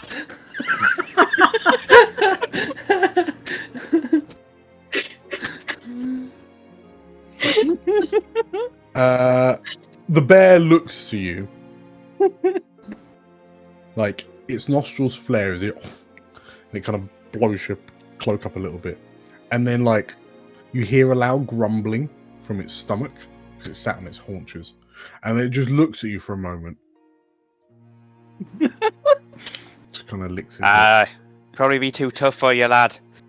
And it turns, looks at the bush to its left, and the horse just like rips off the berries. Just like you see thorns and like sharp branches, but he starts chewing on the berries, and just starts busying himself. Galena, whilst this is all happening, Yeah. an 11, eh? Roll me a perception check. That sounds fine. 10. I'm averagely perceptive. You're averagely perceptive. In which case, as you're kind of looking at Horse the bear and despairing slightly as it just, because it's got a thorn stuck out of its gum. Oh, bear. You don't notice it until you feel the wind buffet you as something swoops overhead and there is a deafening Oh, not this thing. and you look up and you don't know where the roars come from, but you immediately recognize what that roar is from. Your day. So, and as everyone else on the cliff edge, you hear it as well. So, if I could, please get you all to roll initiative. No. Wait. Oh Yeah. no. That's really Wait. bad. A 6. 9. Ooh, 17. 5. 16. Thank you. And the bear. Okay. Cool. So, as this happens, you see Haladradis at the top of the turn. Haladradis turns around to hear the roar. And like you see her frantically scanning the skies, and she bellows out to the nearby guards. Has anyone got eyes on it? And like you see the guards also kind of scanning around, and she curses in Majani and begins running towards the center of the camp, like towards Davin, and she tells him to, like, you hear her shout, "Get back in the carriage!" She shouts, and he. Next, the guards begin kind of rushing to like defensive positions, like using the sides of the caravans to protect themselves from, because they know it's an aerial attack, so they rush, to caravan sides to protect themselves as best they can against the oncoming thing. You hear the horses kind of neighing and whinnying in panic as they seemingly sense something. Okay, Victor, what do you do? Can I see the creature? Uh, If I go on top of these rocks here, like, I don't know, that's what, 30 feet of movement maybe to get up. There we go. okay, so as you clamber up onto the rocks. Give me Got it a ready. perception check. Actions, no attributes. Well, you can't see it. The perception check will be an action. I guess. Okay, that's fine. I will normal roll 23. 23. You can hear a flapping, like there's like from the swishing of nearby trees. It seems like it's in this direction from you, so it's over to the west of you. But I don't see anything. You don't see it, but you kind of sense it's in that direction. Oh, that sucks. Okay, that's my turn. Okay. Frinka, what is it there? And she sprints. She sprints to the lead cart, and you see her kind of leap up onto its roof, like clamber up onto its roof as part of her dash. And like she drops and kind of draws a bow, and you see her scanning the sky. Milia. I'm just gonna shout, get away from the side of the cliff. It can pick up horses like it's nothing. And I'm gonna full dash into the middle. Okay. So that'll get you to Davin and Haladradis. Okay. You Padlock out, just... Okay, in which case, as you kind of run in, you hear another bellowing roar, and Galena, you're frantically looking around, wondering what is happening. And you watch as the guard stood next to you with advantage. Oh boy. There's a hit. Uh-oh. You watch as the guard in front of you is hit by, like, you feel something swoop over your head. Horse or bear like makes a noise. And you watch as this guard is just, something collides into him and throws him back into the carriage with enough force that the carriage rocks. And you feel something kind of immediately behind you. Sweet. Like there's a of dust as something has landed. Okay. Whereabouts is it? Can you just give me a little ping? So you have a feeling it's by the tree stump. Okay, sort of here-ish. Mm. Cool. Okay. So I will immediately go into a little quick pouch that I have for easy access. Okay. Fool me once, shame on you. Fool me twice, shame on me. And fling a glass orb directly at the tree stump that will shatter into little pretty sparkles of fairy fire. Hey. Okay. Oh. Nice. So, each object in a 20-foot cube will be outlined in... let's go with green sparkles. That sounds nice. Any creature in the area when the spell is cast is also outlined in light if it fails a dexterity saving throw. Mm-hmm. Yep, if you pop it up, I'll do your dex save. Yeah.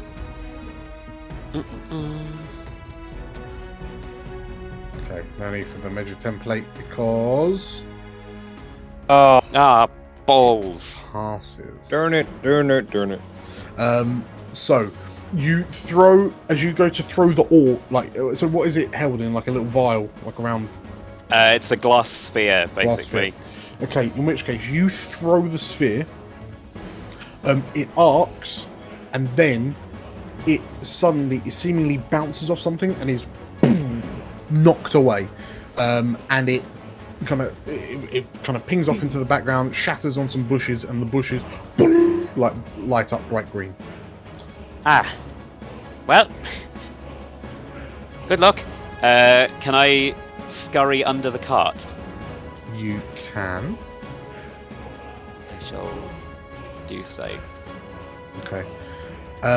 As you do,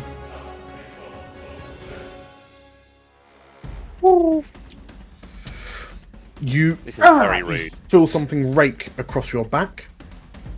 25 to hit, and you take 10 slashing damage. Nice. Shit. Okay. And is there anything else you're doing on your turn? How's that guard looking? He's heavily winded. You've noticed that he seems to have puncture marks in his... he's got a puncture mark in his chest. That seems unfortunate. Alright. Yeah, that'll do. Not much I can do to help him, unfortunately. Okay. In which case, as you look at the guard and wonder, how is he doing? You hear something fly out towards the guard, but it doesn't seem to connect. Like the guard manages to wiggle out the way. And there's you hear a snort, like an angry snort. Addie, what do you do? Am I a little bit too far away to really see what's going on? I think I am. Well, you can hear a big commotion on the other side of the carts that you and Millia were in. Can I also do a full dash? You can, yes. That'll get you to the party with Halidradis and Millia and Davin. I will do that, please. Okay. And can I when I get there, do I still have a bonus action? You would, yes. Cool. When I get there, can I look to Milia and place a hand on her shoulder and just say, just remember you're braver than you think, and give her some bardic inspiration. Oh, Yay! Okay, Milia, you feel yourself inspired by Addie's words. Anything else? a D4. D6. D6. Oh, Anything else, Addie? Nope. Okay. Don't got anything else. In which case, Milia, you can see you can just about see the two goblins kind of like hiding behind one of the carts, like the supply cart that they were in earlier. And you see the two twins kind of look to each other and and you watch as Nock disappears inside. Comstock, Okay. what do you do?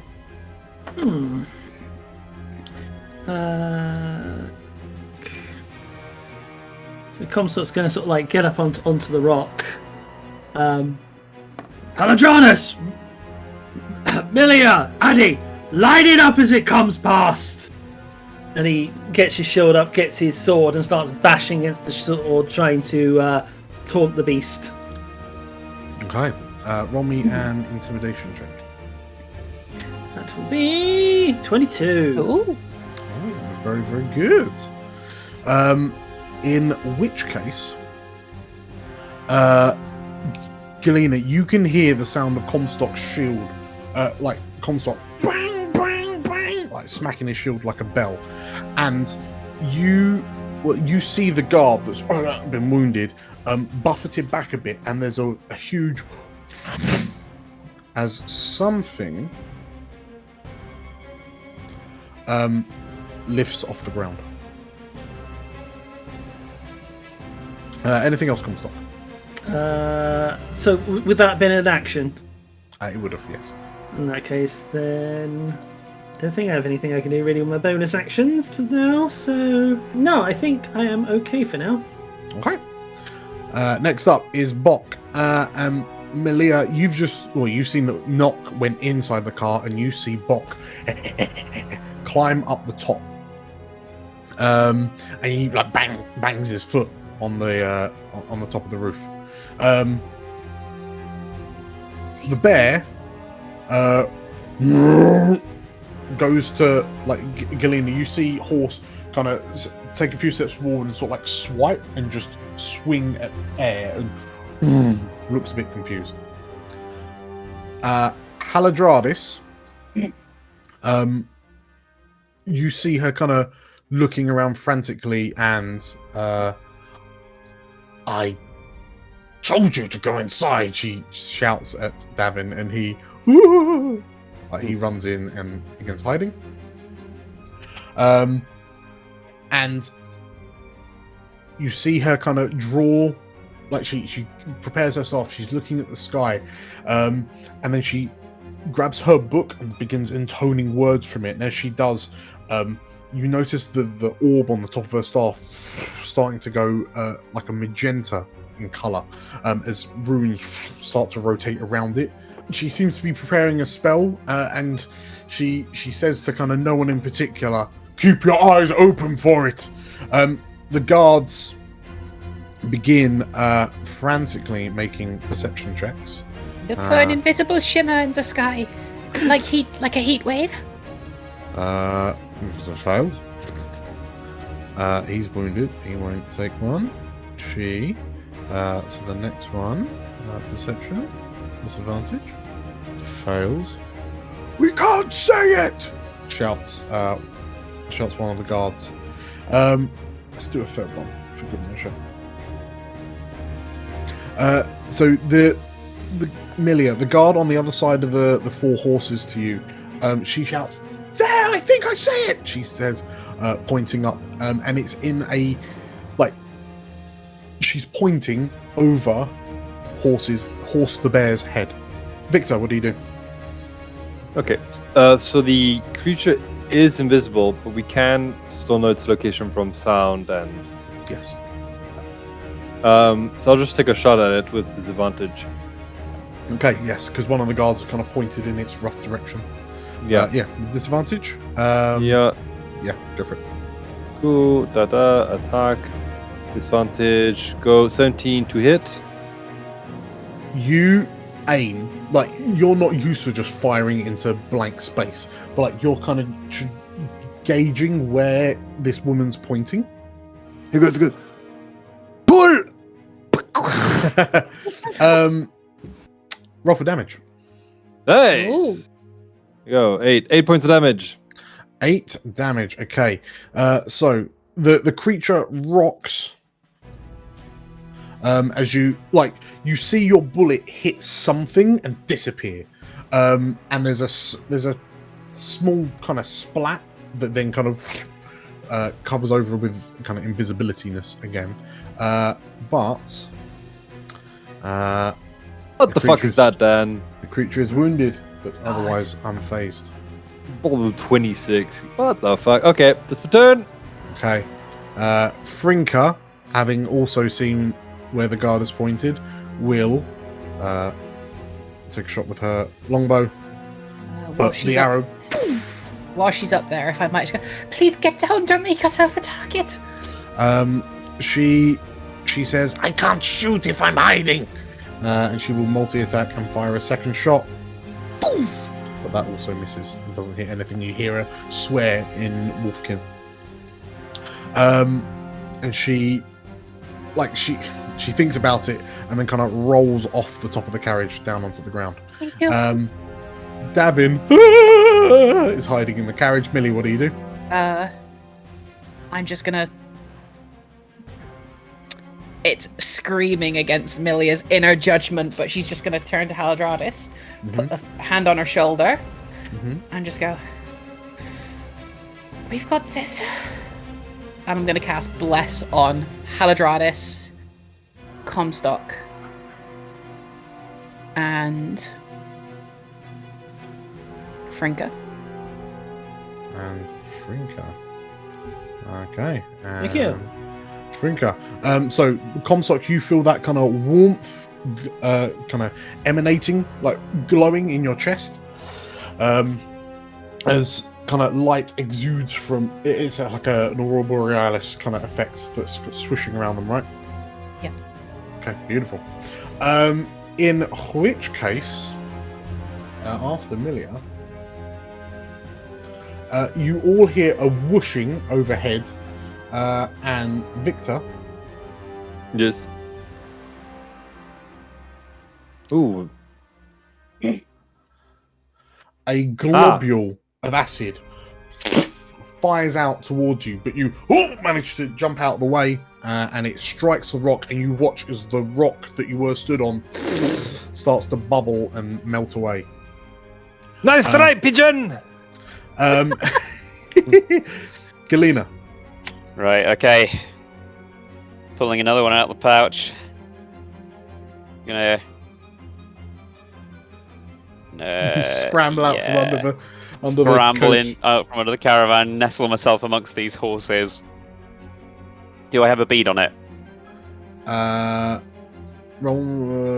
You just... So yeah, you would have seen this globule of acid fire out from a point in the sky. Okay. Second time's a charm. I will shake up another globule, pop it in my little crossbow, and ping. So yeah, I'll use Fairy Fire again. As the globe explodes in midair. But is it close enough? So... Oh, come on. Come on. It's... Yeah! Yes! So Galena, you track it and you... And like a well-armed cricket player, this orb flies through the air, and distracted, it smashes. You hear it smash and kind of coat something. Fantastic news. And it highlights its invisible So it form. should now be beautifully glittering. So you see something in the sky over above. So there's the glittery liquid kind of coats over it in the patches, but it's kind of adhered. It's glowing and you can see it, but the rest of it is still like see-through. So it's like, you know, almost like coloured glass, if you will. But you can certainly see a shape. You can see where it is. Got it. As you, is there anything else you're doing, Galena? No, just feeling smug. Okay. As you throw that, the creature sort of like spins in the air, and with you notice that it's got kind of these large wings. It looks, the size of it, it looks larger than a horse. And it's difficult to make out some of the bits of it because it's just kind of almost like outline just kind of waving around. But you do see these kind of powerful wings like billow it up into the air a little bit. And you see it look in your direction, Galena, and then it soars overhead towards Bok on the top of the coach. Addie, what do you do? I am going to take my sort of spear staff, and I'm going to sort of half cup a hand to the end of it and start whispering into it, and then release with my hands a sort of array of ghostly moths towards the creature and cast dissonant whispers. Ooh. Okay. Oh, indeed. So that's a saving throw, DC 14 wisdom. Okay. Oh, shit. Ooh, it's wise. Flying colours. Flying colours. Roll the damage because it will take half. So that's 3. So 3 damage. Okay. And as you cast that spell, it doesn't seem to give the hold that you were hoping for, but it passes a concentration save. Okay. Anything else, Addie? No, not at this point. Okay. In which case, at the end of your turn, you see what appears to be this long, like, tail on the back of it. The creature flies towards the cart, and you see Bok like looking up, just as what appears to be this large ballista-esque crossbow gets pushed up through the roof of the carriage, and you hear Nock go, "There you go!" But this tail lashes out and wraps around Bok as he no.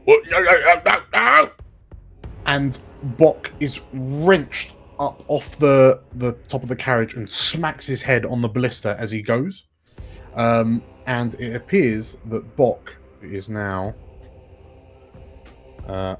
unconscious. You watch as this glowing tail kind of wraps around the goblin. You hear Nock going, "Have you got it? Have you got it?" Comstock, what do you do? Just a question, Dan. Like, how high up is this thing in the grand scheme of things? If it can directly attack Bok, it is now. So it's like 15, 20 feet above the ground. 15 feet. It's 15 feet above the ground. Would it be reachable on horseback? Yeah. Excellent. Arguably so. Arguably. Some dope shit's about to happen. I hope so. So 5. It's gonna jump on the back of the bear. 15, 20. Now I have a feat called Born in the Saddle, which means mounting and dismounting only takes me 5 feet of movement, which then puts me at 30. Yeah. It should put me right next to it. So as he sort of, imagine Comstock runs on much faster than everyone expects him to be, and then with almost just like an unusual grace, he manages to like hop over like the horse. It bows its head. He sort of like pulls himself over it, and he's like, "I see you now, you bitch." As he swings with his longsword. So it would just be a normal attack because it's Of still course, yeah. invisible. But 18. Well- that is a hit. But it can't Yes. benefit from being invisible, right? Because of fairy Yeah. fire. Oh, okay. In which case, it's advantage. Oh, okay. Well, I'll roll again just in case. 21 21. That's it. 20. Yes, that is a hit. 21. for 9 damage. Nice. Okay. And then why not? Second wind. That's not second wind. Sorry, not second wind. Action surge. Okay. What It is passes its concentration check. Action surge, and I will swing for it again. You said with advantage. Mm-hmm. Yo! Let's go! Okay. Nice. Let's do Got a it big old crit on it. for 17 Nice. damage. Ooh, that's As spicy. Comstock Whoa. slashes and then comes back and just rakes it along the middle, I imagine. Okay. While now 17. sitting on a horse backwards. Okay. Also, you have slasher feet. I do have the slasher feet. Thank you That for matters. reminding me. Yes. Slasher. That do. When I hit a creature with slashing damage, I can reduce the target's speed by 10 feet until the start of the turn. If I score a critical hit, that's slashing damage, so the target has disadvantage on all attacks till the start of my next turn. Okay. Thank you for reminding me that one, Tim. Oh, my Cavalier's Mark? pleasure. Nice. Oh, why not? Do you know what? Let's just go. Let's go for everything. Let's keep this. Let's keep. Can I do Cavalier's Mark? It's a bonus action. I already. But oh no, wait! I haven't used a bonus action because Action Surge is special.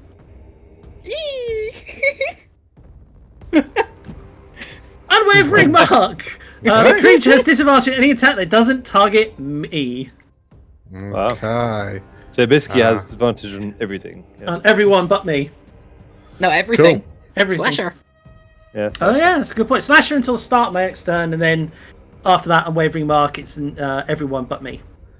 In which case, as you run and leap onto the you vault onto the back of this horse, and as you do, you put 2 cuts across its flank.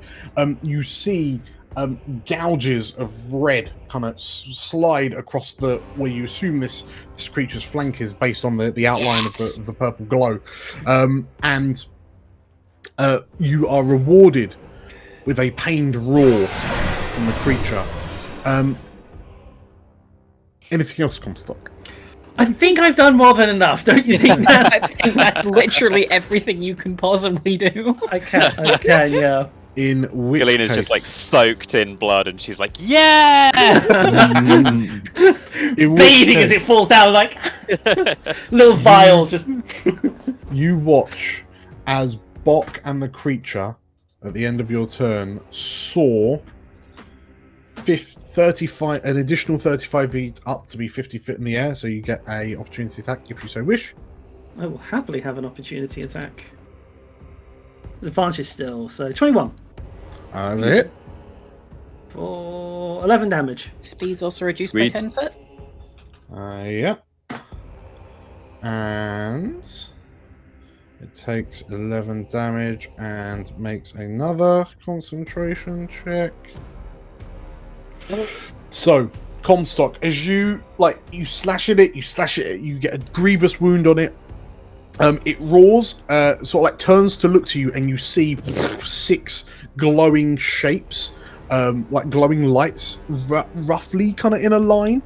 But now that you see the outline, it dawns on you that those are eyes.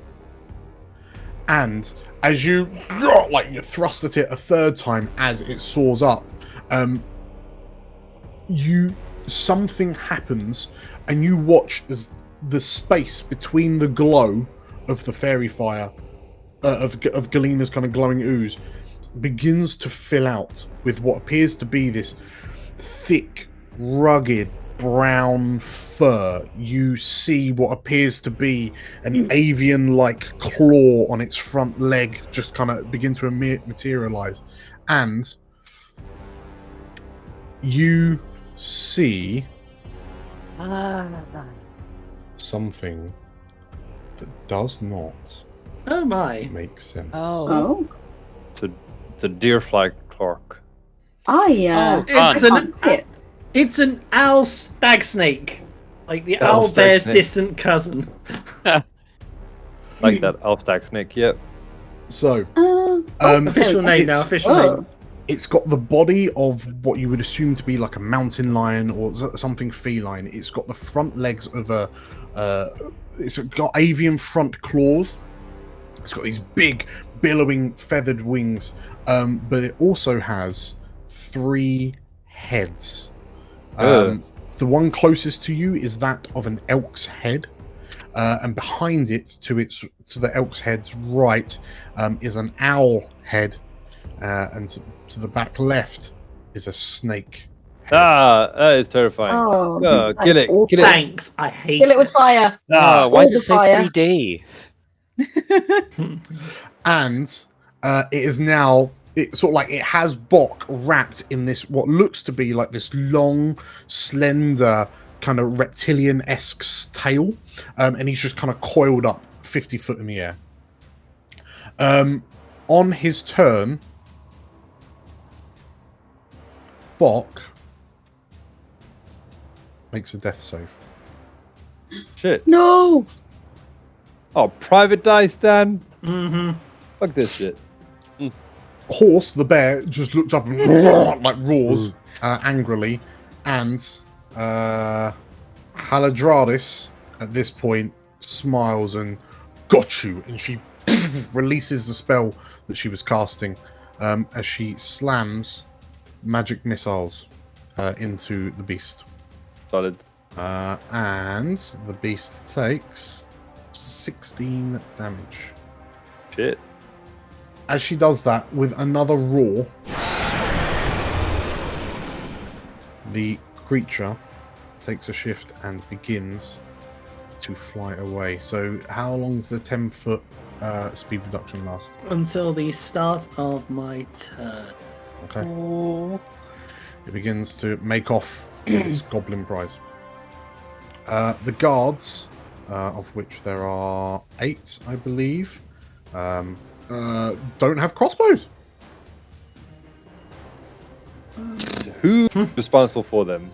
Who has I think not it was the given them? the Who's Who that has one? not Captain of the given guard? them? Well, it was originally Haladranis. Like I've only Well, recently taken I the don't field know, but- promotion. Well, New yeah, it's been a management while. came in, took away the crossbows. Uh-huh. You know, You want to mix things up. budget cuts and all that. I'm gonna Victor. shoot the thing. Yeah, Attack. with with advantage, advantage. it's still Yeah, verified. 27. Does it hit? That's a hit. They're like, oh, we're selling your Damage. crossbows for pizza Come parties. on. 8 points of damage. Okay, it takes 8 damage. As you put a, Neil shoot. put a sort of like a purple crystalline shot through it, Yep. and it kind of recoils from the blow. Frinka makes 2 shots with her longbow. Finka!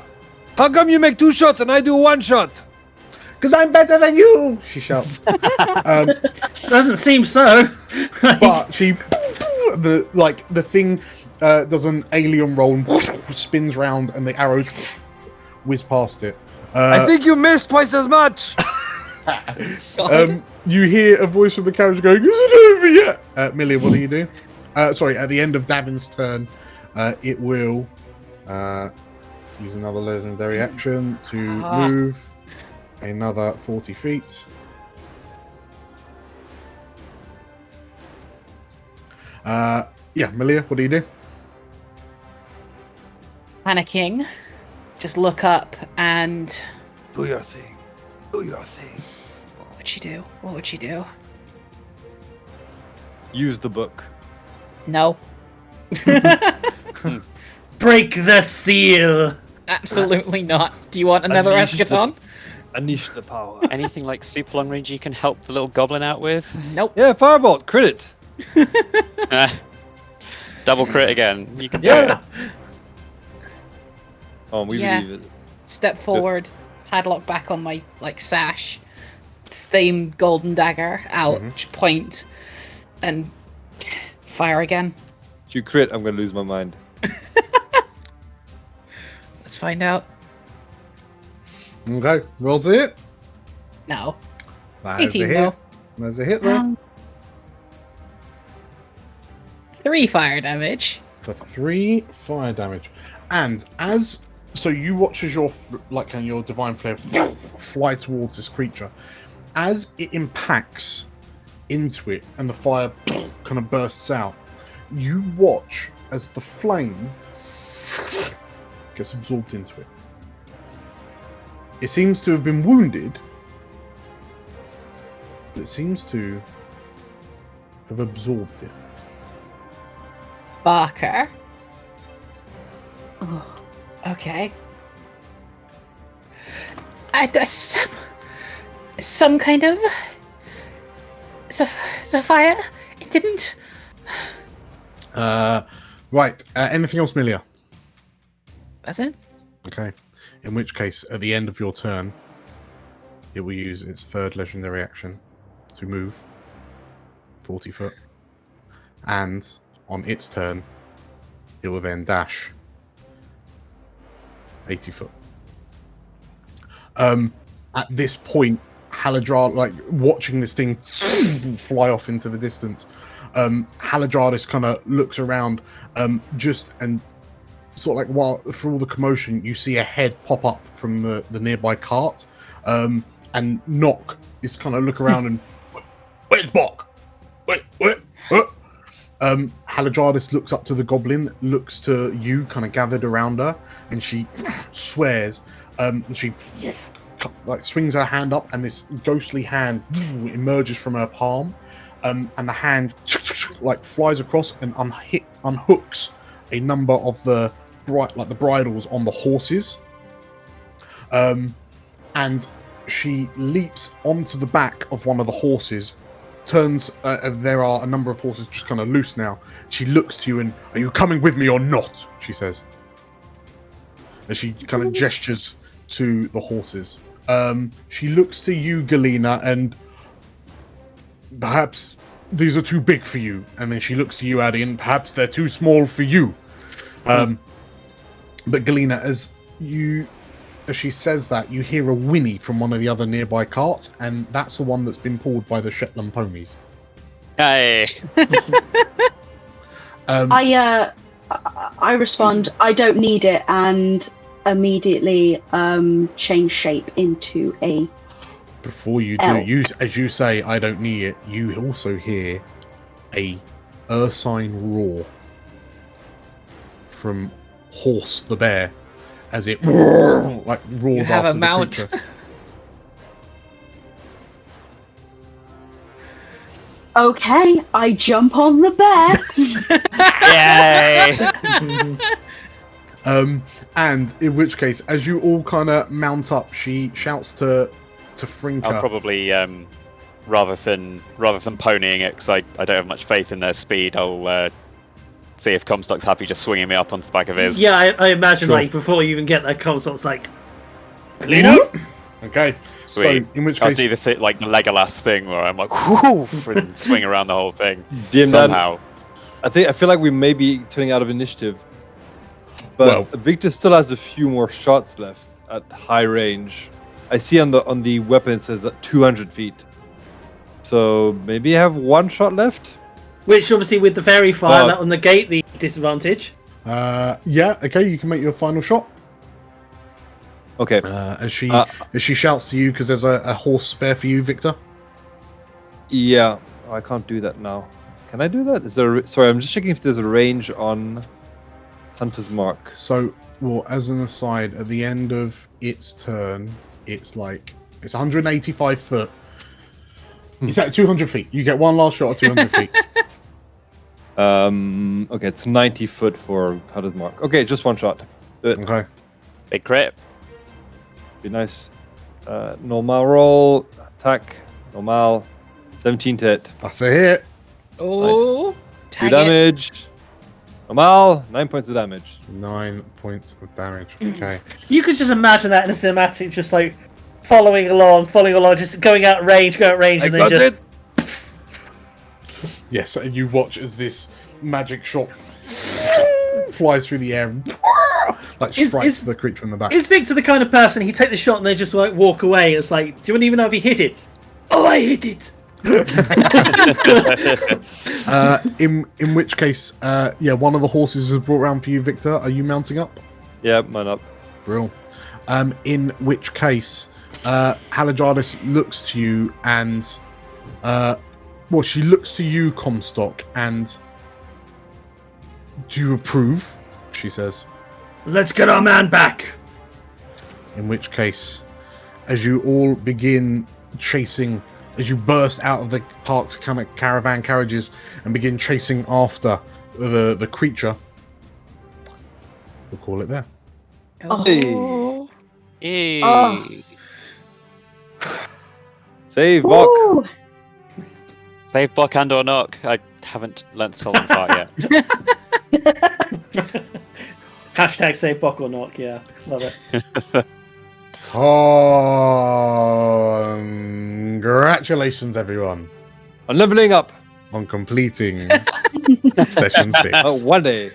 One day. Hooray. Nice. You did it! Hooray! Go you!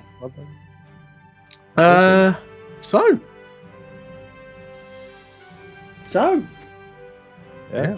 that's it. That's it. Nothing Right. more to say, really. I'm sure glad that nothing is happening anywhere else. Elsewhere, yeah. No, Yeah. not really. Yeah. All the Anything rest else? of Elsewhere is just perfect, you know. Everything's, sunshine and rainbows, and everyone's skipping along gaily, and Yeah. it's lovely. There's Oh. literally, there's nothing to be worried This about. is an owl snake deer. This is what it is, right? It's an owl elk snake. Could you just not Oh.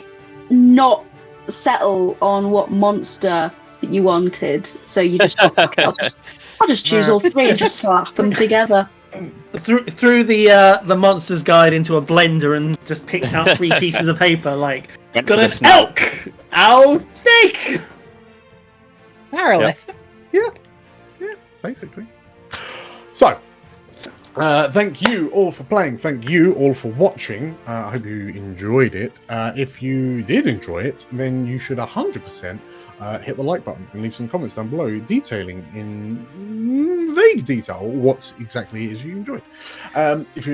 We've got loads of other stuff, so you can click on one of those videos, and you should subscribe and hit the bell icon for notifications, because we just upload stuff all the time, and you just True. wouldn't want to miss out, would you? Also true.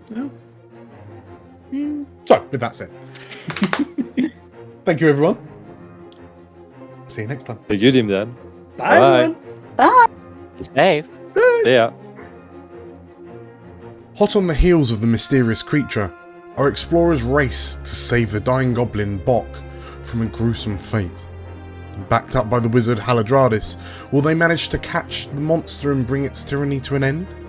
Come back next time to find out. Thanks very much for watching. We really appreciate your support, and it gives us the confidence to keep going. We're also incredibly honoured to have amazing creators such as Birdie Maps helping us out with their beautiful maps. Head over to the Birdie Maps Patreon if you want to see more of their stuff. If you enjoyed this video, make sure to hit the like button and comment down below. We post lots of videos regularly, one of which you can watch here, so it's best to subscribe here as well as hitting the bell icon to keep up to date with our new releases. So, with all that said, thank you once again. Stay safe, and as always, keep exploring.